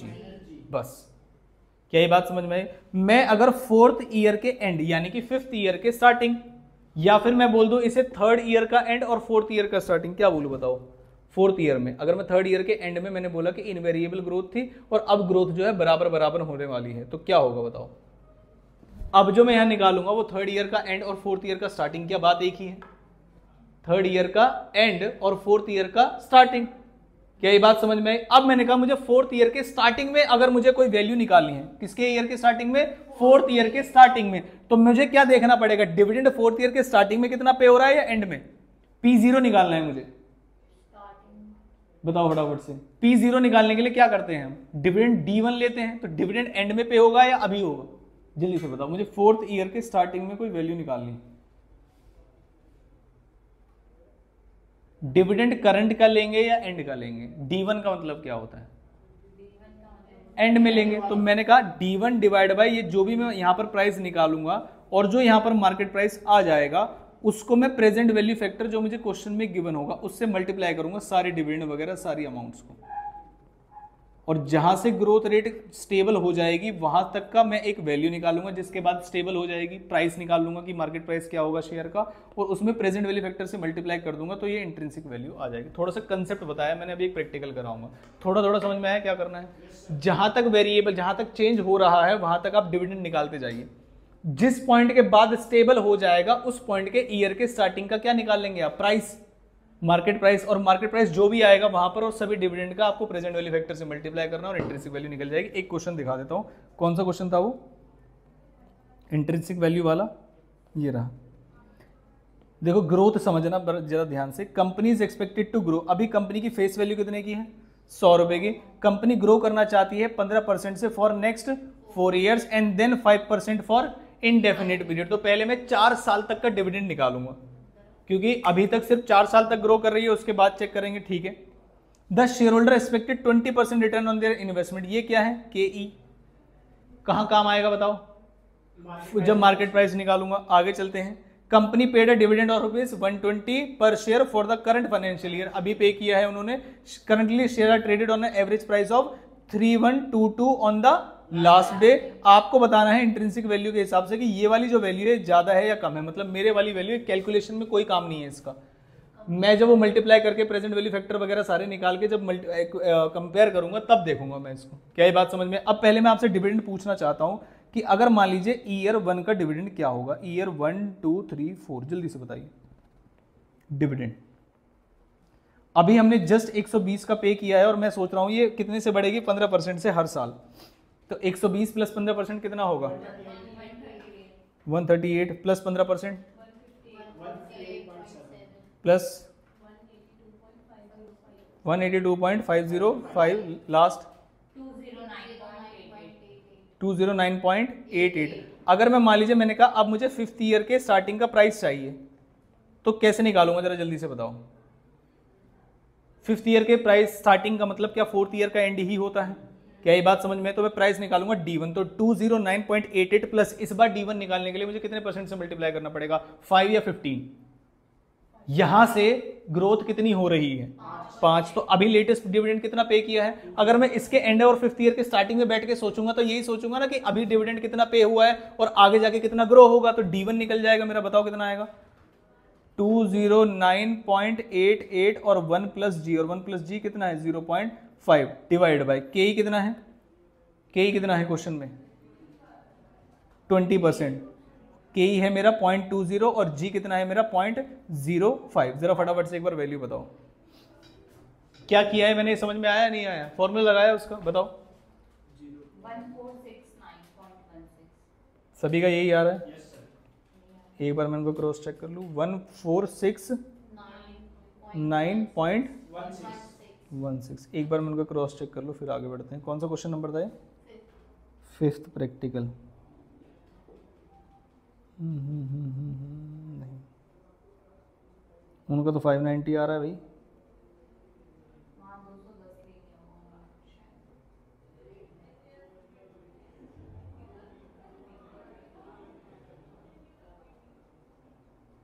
नहीं, वो प्रेजेंट वैल्यूज निकाली है उन्होंने, वो कोई दिक्कत वाली बात नहीं है। आप एक बार, हमारा कितना आया था, ग्रोथ कितना आया था हमारा 2, एक सेकेंड, एक गलती की है उन्होंने शायद। देखो पहले साल डिविडेंड इतना ही आएगा, जरा मल्टीप्लाई करके देखना जल्दी जल्दी से।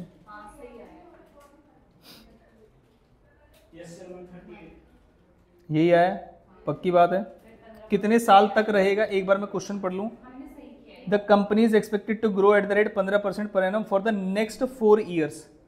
अगले 4 साल तक कितने डिविडेंड पे ग्रो करेगी, और उसने कहा था the company paid 120 dividend per share for the current financial year. Current financial year के लिए कितना पे किया है, 120। तो सवाल ये है कि क्या हमारा उनसे गलत आंसर आएगा। चलो चेक करते हैं। 5th ईयर पे आ गए हम और 4th ईयर पे ही रहे हम, और कितना रहेगा ये 1469.16 और के कितना है मेरा 20%। जरा 20% के हिसाब से निकालना वैल्यू फटाफट से। 20% के ही है, के ही मतलब समझ में आ गया, प्रेजेंट वैल्यू फैक्टर। तो बताओ जरा एक बार, पॉइंट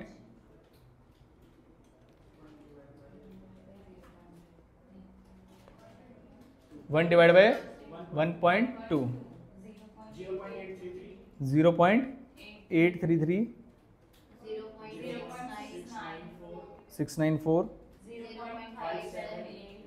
578, 482, ये 4 पॉइंट यही रहेगा। बताइए जरा फटाफट से, टोटल करके बताना एक ही बार में।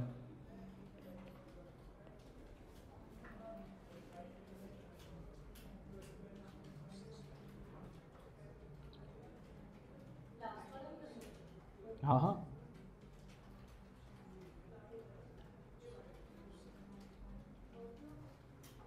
मेरे हिसाब से उन्होंने बहुत ज़्यादा लिखा हुआ है, इतना ज़्यादा आएगा नहीं, मतलब ओवर प्राइस है वो। हाँ 1139.87 यही आ रहा है, यही आ रहा है। देखो उनके हिसाब से कितना था, पहले ये चेक करते हैं क्वेश्चन में। उनके हिसाब से कितना है 3122, हमारे हिसाब से कितना आ रहा है 1139। ये ओवर प्राइस्ड है या अंडर प्राइस्ड है? उन्होंने लिख रखा है ये और आना चाहिए ये, तो ओवर प्राइस्ड है या अंडर? ओवर प्राइस्ड है। एक बार हम ओवर प्राइस चेक कर लेते हैं, फिर अमाउंट चेक कर लेंगे। The intrinsic value of the share उनकी आ रही है कुछ और, लेकिन as compare to the latest market price over share is overpriced. इसके डिटेल में 2-3 क्वेश्चन और कराऊंगा। अभी टेस्ट के लिए आप एक काम करिएगा, एक तो इंट्रिंसिक वैल्यू वाला क्वेश्चन आप छोड़ सकते हैं टेस्ट के लिए, और क्वेश्चन नंबर कौन सा 6, बाकी छोड़ के आप सभी क्वेश्चन करेंगे। मेरे हिसाब से मॉडल्स वाले सारे क्वेश्चन आपको क्लियर हैं। एक लास्ट क्वेश्चन भी आपको छोड़ना है, कौन सा वाला, इन्होंने जो गलत कर रखा है, इसको आप सबको समझना है कि हाँ ये वाला क्वेश्चन एग्जाम में आ सकता है। क्या ये बात समझ में? तो लिख लो कौन कौन से क्वेश्चन नंबर छोड़ने हैं आपको टेस्ट के लिए। Practical question number 5th, 6th और 9th, बस। बाकी 5th था ना इंट्रिंसिक वैल्यू वाला, 5th 6th और 9th। क्या ये बात समझ में? इन सभी को छोड़ के जो मॉडल वाले सारे क्वेश्चन है वो आपके टेस्ट में आएंगे। सभी को समझ आ गया? इसको बंद कर दीजिए। डिविडेंड वाला चैप्टर हो गया है हमारा।